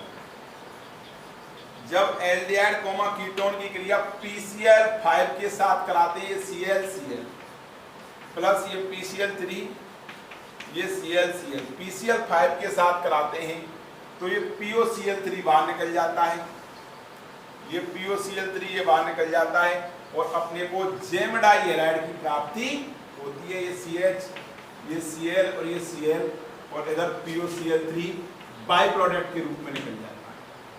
इधर ये R, ये R, ये Cl और ये Cl प्लस POCl3। तो जब कभी भी कार्बोनाइल यौगिकों की क्रिया, कार्बोनाइल यौगिक बोलते हैं एल्डिहाइड कीटोन में, PCl5 के साथ कराते हैं, PCl5 को अपन PCl3 ClCl लिख सकते हैं, तो जेम डाइहैलाइडों की प्राप्ति होती है। ये Cl, ये Cl प्लस POCl3। तो ये पहला मेथड हो गया कि एल्डिहाइड और कीटोन से जेम डाइहैलाइड का संश्लेषण कैसे करते हैं। नेक्स्ट अगला मेथड आता है एल्डिहाइड कीटोन के बाद में कि एल्कीन की HX के साथ क्रिया से, ठीक है ना, रिएक्शन एल्कीन नहीं एल्काइन, एल्काइन विथ, ये विथ का सिंबल है C के ऊपर बार, विथ HX, HX की एल्काइन के साथ क्रिया, reaction of alkyne with HX, कि HX की एल्काइन के साथ क्रिया कराने पर डाइहैलाइडों का संश्लेषण कैसे होता है। जब एल्डिहाइड कीटोन की क्रिया PCl5 से कराते हैं तो बनते हैं जेम डाइहैलाइड, क्या बनते हैं, जेम। लेकिन जब इसकी क्रिया एल्काइनों की क्रिया HX के साथ कराते हैं तो विसिनल डाइहैलाइड बनते हैं, जेम डाइहैलाइड बनते हैं। देख रहे हैं आप, और आप देख करके मेरे को बताओ जेम है या विसिनल है। ये अपन ने कोई एल्काइन ली CH3, C triple bond C और ये H, इसकी क्रिया HX के साथ करा तो इस वाले CH3 समूह का इस पर कौन सा इफेक्ट लग रहा है, प्लस I इफेक्ट लग रहा है। प्लस I की वजह से इलेक्ट्रॉन सप्लाई इधर होंगे तो इसे पाइबंद के इलेक्ट्रॉन सप्लाई यहाँ पर होंगे, ये नेगेटिव चार्ज आ गया और नेगेटिव चार्ज से क्या जुड़ेगा, H प्लस और ये X माइनस, तो नेगेटिव चार्ज से H प्लस जुड़ गया, ये X माइनस कहाँ जुड़ जाएगा यहाँ पर। ये अब क्रिया है इलेक्ट्रॉन स्नेही योगात्मक क्रिया, डबल बॉन्ड, ये CH, CH से क्या जुड़ गया, ये H, और यहाँ पर इस कार्बन की पूंछ है, यहाँ पर पॉजिटिव चार्ज आ रहा है, यहाँ पर इसकी त्रिकेतन की पूंछ है, यहाँ पर पॉजिटिव चार्ज आ रहा है, इस पर क्या जुड़ गया, X माइनस। ये बन गया पहला स्टेप में electrophilic addition. Then second step में अपन ऐड कराएं HX का, दोबारा पहले 1 मोल HX का योग हो गया, दूसरे मोल HX का योग कराऊंगा तो देखो इस पाइबंद के इलेक्ट्रॉन इधर की ओर शिफ्ट होंगे या इधर की ओर। तो अपन देखते हैं ये पाई बॉन्ड फिर एकल बॉन्ड और इस हैलोजन पर क्या है, लोन पेयर है। तो देखो 1 2 3 4 5 6, तो 3 लोन पेयर इसके ऊपर, लोन पेयर एकल बंध और डबल बॉन्ड। इसका मतलब लोन पेयर का द्विबंध के साथ संयुग्मन है, लोन पेयर का द्विबंध के साथ संयुग्मन है, तो इसका लग रहा है प्लस R इफेक्ट इस द्विबंध पर। तो ये इलेक्ट्रॉन सप्लाई यहाँ पर करेगा तो ये इलेक्ट्रॉन सप्लाई कहाँ हो जाएंगे, यहाँ पर। जैसे ये इलेक्ट्रॉन सप्लाई यहाँ पर होंगे क्योंकि प्लस R की वजह से इलेक्ट्रॉन सप्लाई इधर हो रहे हैं, ठीक। जब ये इलेक्ट्रॉन सप्लाई यहाँ पर होंगे प्लस R की वजह से, तो इस पर कौन सा चार्ज आएगा, नेगेटिव, नेगेटिव से क्या जुड़ेगा, नेगेटिव से जुड़ेगा ये H प्लस, ये नेगेटिव से जुड़ेगा, और ये कार्बन पर पॉजिटिव आ गया, कार्बन पॉजिटिव से क्या जुड़ेगा, ये X माइनस। तो क्या होगा स्थिति, स्थिति हो जाएगी ये CH3, ये C, ये X, और इससे जुड़ गया कार्बन प्लस से भी X, और ये CH, तो CH2 तो है ये HH, और एक H और आकर के जुड़ गया तो ये CH3, और ये बन जाता है जेम डाइहाइड्राइड, जेम डाइहाइड्राइड। इसका आईयूपीएसी नाम क्या होगा, डाई, HALID, HALID। इसका आईयूपीएसी नाम क्या होगा, 2,2 डाई येलो प्रोपेन। यहाँ पर A 1 2 3, तो 2 पर हाइड्रोजन है तो 2,2 डाई येलो प्रोपेन इसका आईयूपीएसी नाम होगा। यदि मैं इस एल्काइन की क्रिया CH3, ये वाली एल्काइन ले लेता हूँ, इसकी क्रिया HCl के साथ कराऊं, अब यहाँ पर कोई आपत्ति नहीं है, चाहे बॉन्ड को इधर घुमाओ चाहे इधर घुमाओ, किसी भी तरफ घुमा सकते हैं, क्योंकि दोनों तरफ CH3, ये पॉजिटिव चार्ज, ये नेगेटिव चार्ज, ये इलेक्ट्रॉन सप्लाई इधर होंगे, ठीक।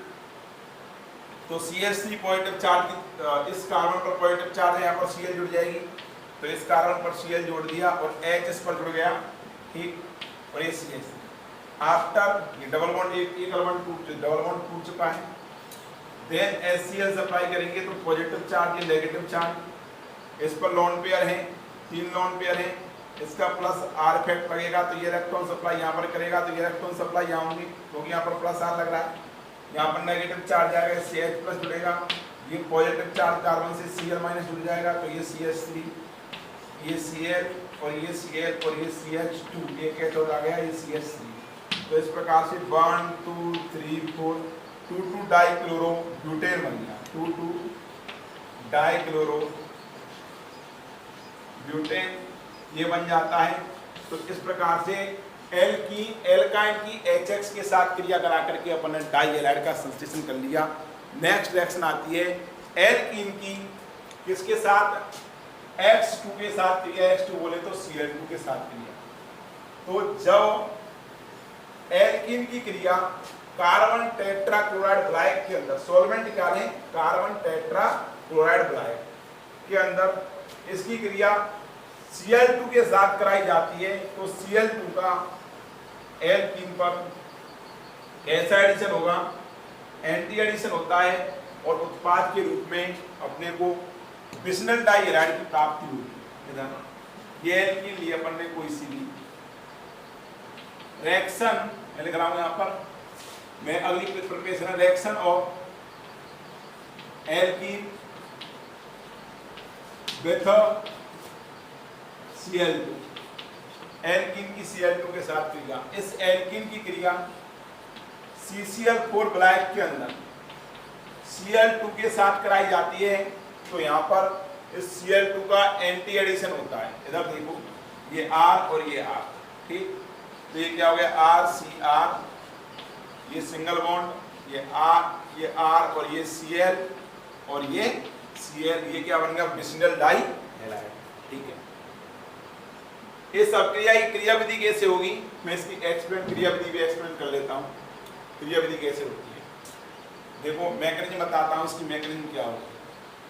जब एल्कीन की क्रिया हेलोजन के साथ कराते हैं, कोई भी एल्कीन लीवेन है ये वाली, जैसे कि CH डबल बॉन्ड CH और ये R, इसकी क्रिया हेलोजन के साथ कराते हैं, तो इसका हेलोजन का द्विबंध पर एंटी एडिशन होता है, ये CH और ये R और ये X और ये X।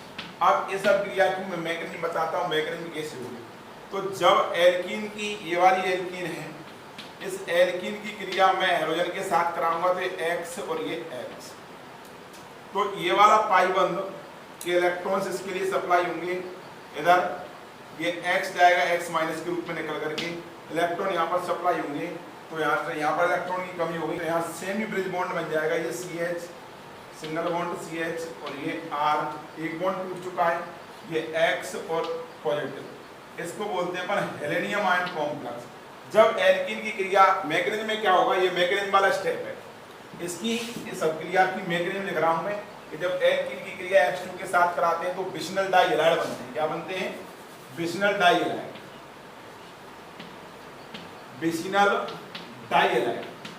इसकी मैकेनिज्म बता रहा हूँ कि विसिनल डाइहैलाइड बनते कैसे हैं, H2 का योग कैसे होता है। अपन लगा दिए एक एक्स यहाँ लग गया, एक एक्स यहाँ लग गया, ऐसा नहीं, मैकेनिज्म बता रहा हूँ बाकायदा कि ये X2 हो गया, 1x ये, दूसरा x ये, दोनों जब ये इलेक्ट्रॉन्स पाई बंद के इलेक्ट्रॉन्स यहाँ पर सप्लाई होंगे तो ये x 2 इलेक्ट्रॉन लेकर के चला जाएगा, ये निकल गया x माइनस के रूप में। क्या मैं कह दूं, यहाँ पर निकल गया ये x माइनस, ये बन गया हेलेनियम आयन कॉम्प्लेक्स, ये तो x माइनस निकल गया। इसका नाम है helenium ion complex, helenium ion complex. अब बनने वाले हेलेनियम आयन कॉम्प्लेक्स की रिंग ओपनिंग करेगा कौन, ये x माइनस, उस तरफ से करता है जिधर से कि मोर स्टेबल कार्बोकैटायन बनता हो प्रतीत होता है। वास्तविक कार्बोकैटायन नहीं बनता, इस हेलेनियम आयन कॉम्प्लेक्स की रिंग ओपनिंग उस तरफ से करता है जिधर से मोर स्टेबल कार्बोकैटायन बनता हो प्रतीत होता है। मैं इस RR की जगह पर मैं यहाँ पर इस एक CH3 ले लिया और एक CH2 और ये CH3 ले लिया, तो यहाँ पर भी क्या हो जाएगा, ये CH3 हो गया, यहाँ पर क्या हो जाएगा, ये CH2, ये CH3। तो इधर देखना, इसकी रिंग ओपनिंग अगर इस साइड से कराऊं तो इस पॉजिटिव चार्ज आएगा यहाँ पर, इसके पास कितने अल्फा एच हैं, इस कार्बन के पास में 3 अल्फा एच। अगर इधर से कराऊंगा तो ये अल्फा होगा, ये कितने अल्फा एच है, 2 अल्फा एच। तो रिंग ओपनिंग किस तरफ से होती है, जिधर अल्फा एचओं की संख्या अधिक होती है, जिधर अल्फा एचओं की संख्या अधिक होगी तो रिंग ओपनिंग इस साइड से नहीं होकर के इस साइड से होगी। ये एक्स अटैक करेगा यहाँ पर, ये दोनों इलेक्ट्रॉन्स लेकर के यहाँ चला जाएगा, दोनों इलेक्ट्रॉन और पॉजिटिव चार्ज, ये दोनों इलेक्ट्रॉन से नेगेटिव चार्ज आएगा, न्यूट्रल हो जाएगा, एक्स न्यूट्रल। तो अपने को क्या प्राप्त हो जाएगा, इधर देखना, ये CH3, ये CH, ये CH और ये CH2 CH3। तो यहाँ पर तो क्या आ गया, ये X और दूसरा X कहाँ पर आ गया, इस जगह पर। तो इस प्रकार से ये विसिनल डाइहैलाइडों की प्राप्ति हो जाती है और एंटी एडिशन होता है, यहाँ इंटरमीडिएट हेलेनियम आयन कॉम्प्लेक्स बनता है। तो ये reaction of alkene with Cl2 या X2 हो गई, या Cl2 ले लें या X2। Cl2 लेते हैं तो ब्लैक सॉल्वेंट लेंगे अपन CCl4 कार्बन टेट्राक्लोराइड ब्लैक। फिर अगली रिएक्शन आती है मेथड प्रोपेशन डाइहैलाइड में कि डाइऑल की PCl5 के साथ क्रिया। इधर देखो कि जब डाइऑलों की क्रिया PCl5 के साथ कराई जाती है या HX के साथ कराई जाती है, तब भी किसका संश्लेषण होता है, विसिनल डाइहैलाइडों का संश्लेषण होता है। तो reaction of diol with HCl या PCl5, ठीक, ये कोई डाइऑल लिया अपन ने RCH, ये CH और ये R, ये OH, ये OH। इसकी क्रिया 2HX HCl के साथ करा दो तो OH और ये H, ये H को निकाल देते हैं और Cl कहाँ पर आ जाएगा, इस जगह पर। तो ये बन जाएगा R, ये CH, ये CH, ये R और ये Cl और ये Cl प्लस 2H2 निकल जाते हैं। यानी PCl5 के साथ कराता हूँ मैं, इसकी रिएक्शन PCl5 के साथ कराता हूँ तो 2 मोल PCl5 प्रयुक्त होगा। वो रिएक्शन कैसे होगी, तो ये OH ग्रुप की रिएक्शन होगी, मैं बता रहा हूँ यहाँ पर। तो OH ग्रुप की रिएक्शन, ये PCl3, ये Cl, ये Cl, तो इधर ये CH और ये R वाला पार्ट लिया तो इस CH RCH से तो Cl जुड़ जाएगा, POCl3 बाहर और ये HCl बाहर।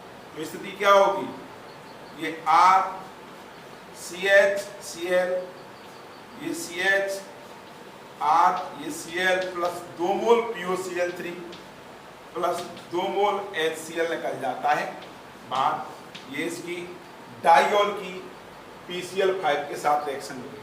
जैसे कि मैं यहाँ पर ये लिख देता हूँ, ये ग्लाइकोल लिया, ग्लाइकोल, इस ग्लाइकोल की क्रिया PCl5 के साथ कराता हूँ तो ये PCl3, ये Cl और ये Cl, और ये PCl3, ये Cl और ये Cl। तो ये बॉन्ड क्लीवेज यहाँ से होगा, ये यहाँ से होगा। तो ये क्या हो जाएगा, ये PCl3, ये PCl5, ये PCl5, PCl3ClCl, ये PCl3ClCl। क्या हो गया, ये CH2, ये Cl, ये CH2Cl प्लस 2 मोल POCl3 प्लस 2 मोल HCl निकल जाता है बाहर। ठीक है ना। तो ये डाइऑल की HCl या PCl3 के साथ क्रिया हो गई। नेक्स्ट आती है इसकी कौन सी एक्शन आती है, डाइऑल संश्लेषण की हुन्स-डिकर अभिक्रिया। तो देखो, जब कार्बोक्सिलिक अम्लों के सिल्वर लवणों की क्रिया, कौन से कार्बोक्सिलिक अम्ल, जब डाइकार्बोक्सिलिक अम्लों के सिल्वर लवणों की क्रिया Br2 के साथ कराते हैं तो अपने को ये तब भी डाई हैलाइडों का संश्लेषण होता है। तो मैं इसको यहाँ पर रिएक्शन एक्सप्लेन कर रहा हूँ। ये हुन्स-डिकर अभिक्रिया से डाई हैलाइड का कैसे संश्लेषण करते हैं, हुन्स-डिकर अभिक्रिया से।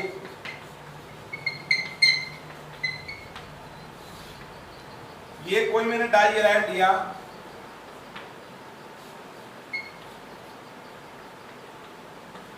C डबल बॉन्ड O, ये O माइनस और ये Ag प्लस, ये C डबल बॉन्ड O, ये O माइनस और ये Ag प्लस। ये मैंने सक्सेनिक एसिड का सिल्वर लवण लिया है, ये सक्सेनिक एसिड का मैंने ओम्स का,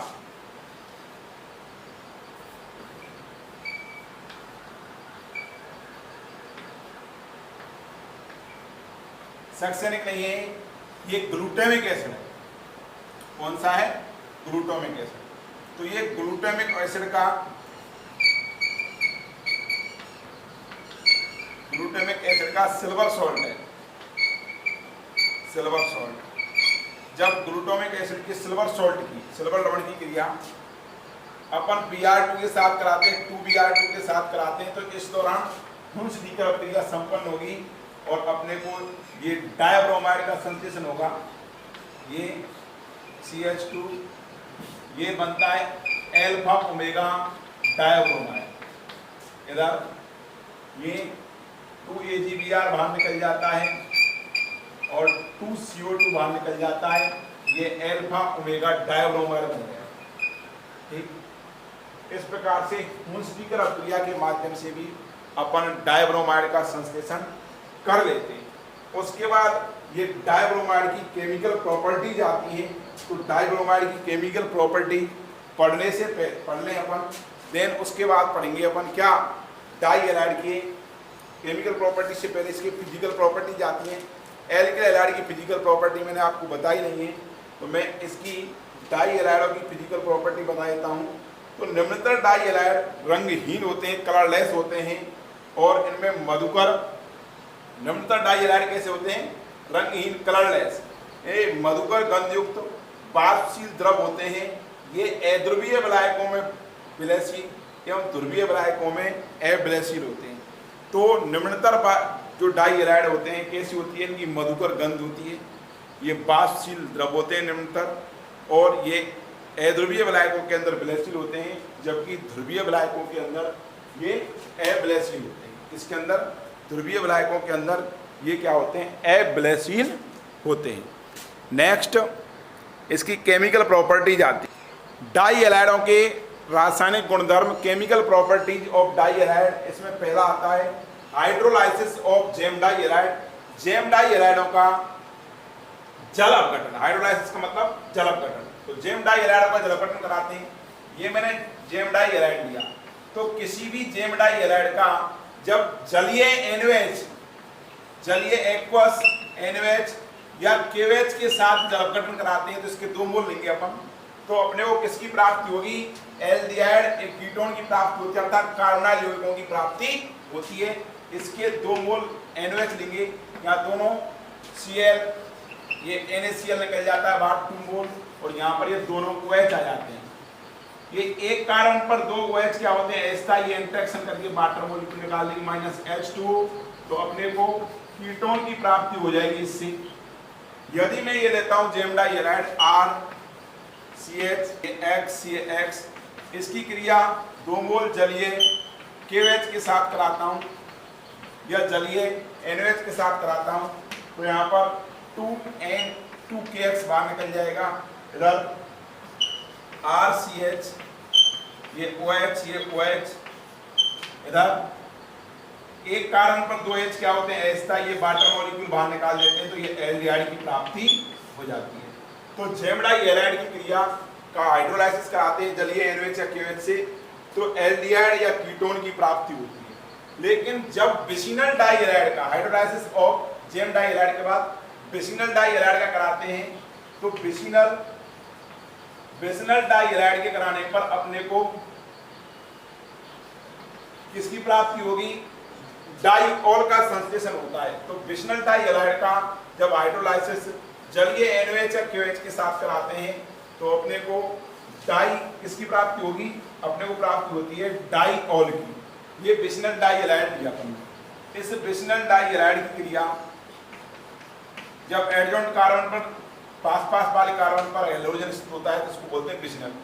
इसकी क्रिया जलीय NOH या KOH के साथ कराते हैं, हाइड्रोलाइसिस हो रहा है, इसके 2 मोल लेंगे अपन, तो अपने को डाइऑल का संश्लेषण होगा। ये CH2, ये CH2, ये OH, ये OH और ये 2KCl निकल जाता है बाहर।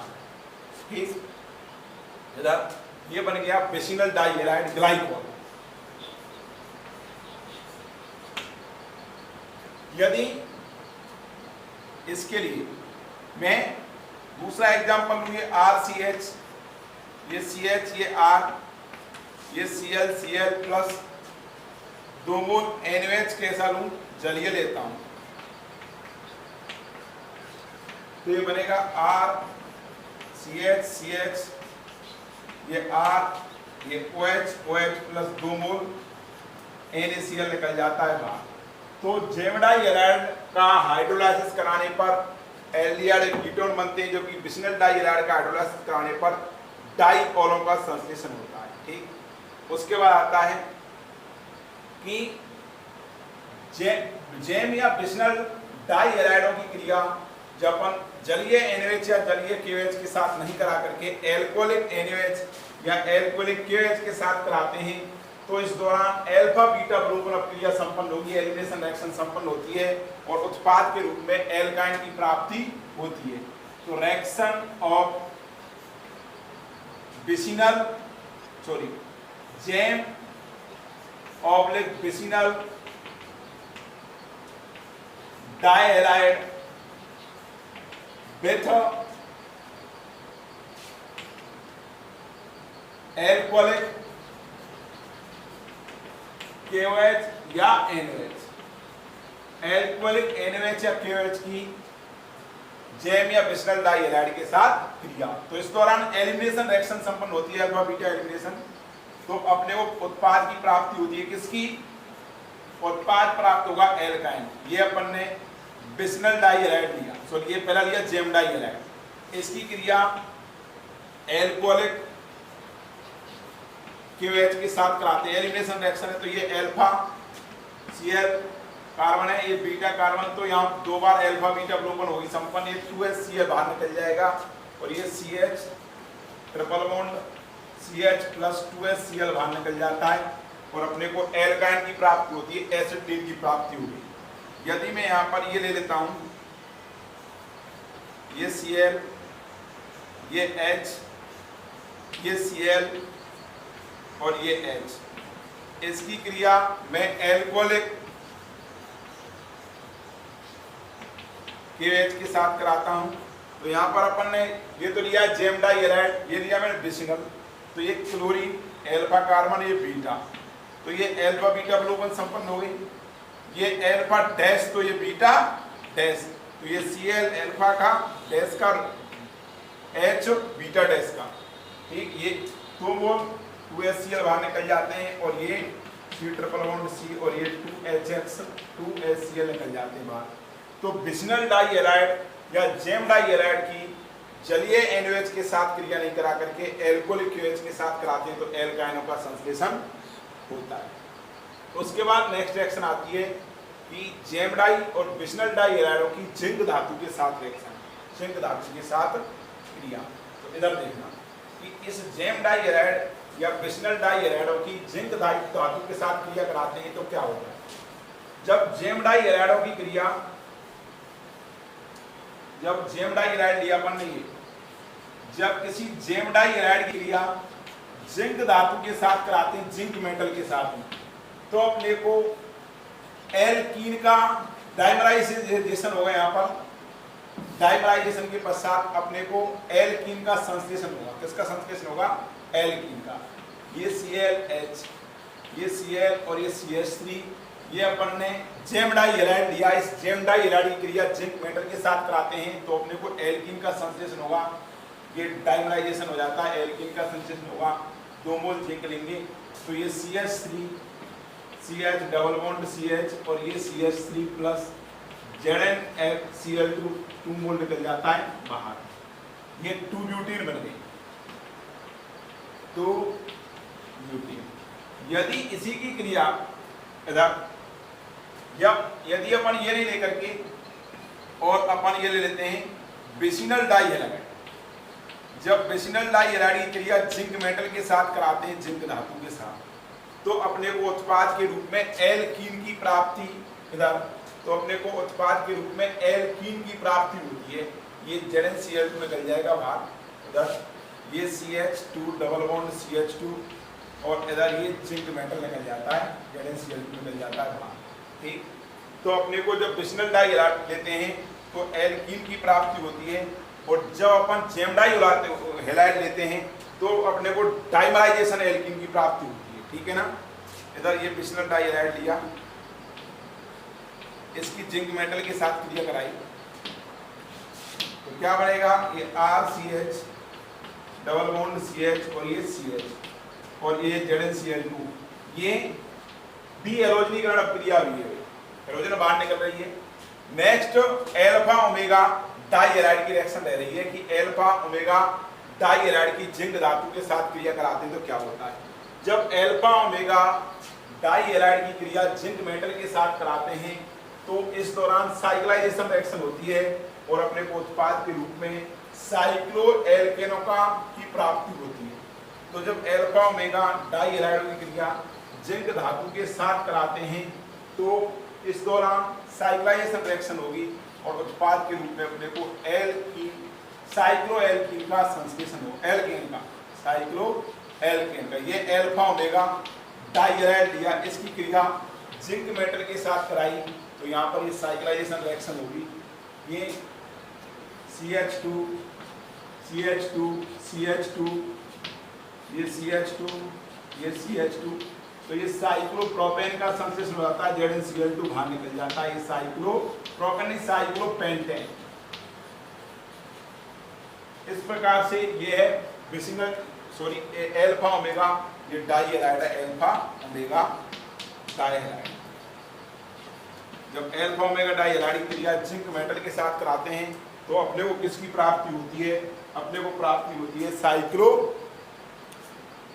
एल्केनों की। इस प्रकार से ये बिसिनल और डाई हैलाइडों की रिएक्शन जिंक धातु के साथ कंप्लीट होती है। नेक्स्ट मैं आपसे ये कह दूं कि जिंक धातु की क्रिया जेम डाई एराइड हो या बिसिनल डाई एराइड हो, जैसे बुर्ज फिटिंग अपक्रिया हुई थी, ऐसे ही इस अपक्रिया की क्रियाविधि मुक्त मूलक क्रियाविधि के द्वारा संपन्न होती है। नेक्स्ट इसके डाई एराइड और मोनो एराइड के उपयोग आते हैं। मैं उपयोग बोल रहा हूँ कि मिथाइल क्लोराइड एवं इथाइल क्लोराइड का उपयोग मेथिल सेलुलोज या एथिल सेलुलोज के निर्माण में किया जाता है। दूसरा, इनका उपयोग प्रशीतक व निश्चेतक के रूप में किया जाता है। इनका उपयोग रबर के ब्लैक में के रूप में किया जाता है और मेथिल क्लोराइड का उपयोग औषधि तथा आहार के उद्योग में निष्कर्षण ब्लैक के रूप में भी किया जाता है। इस प्रकार से ये मोनो एराइड और डाई एराइड्स आपके कंप्लीट्स होते हैं। अपना जो नेक्स्ट टॉपिक होगा वीडियो लेक्चरर वो ट्राई हेलाइड्स के ऊपर होगा। अगर कोई डाउट्स हो तो आप मेरे लिए कमेंट्स कर सकते हो। ठीक, अपना नेक्स्ट अगला लेक्चर होगा 10 ट्राई हेलाइड्स के ऊपर।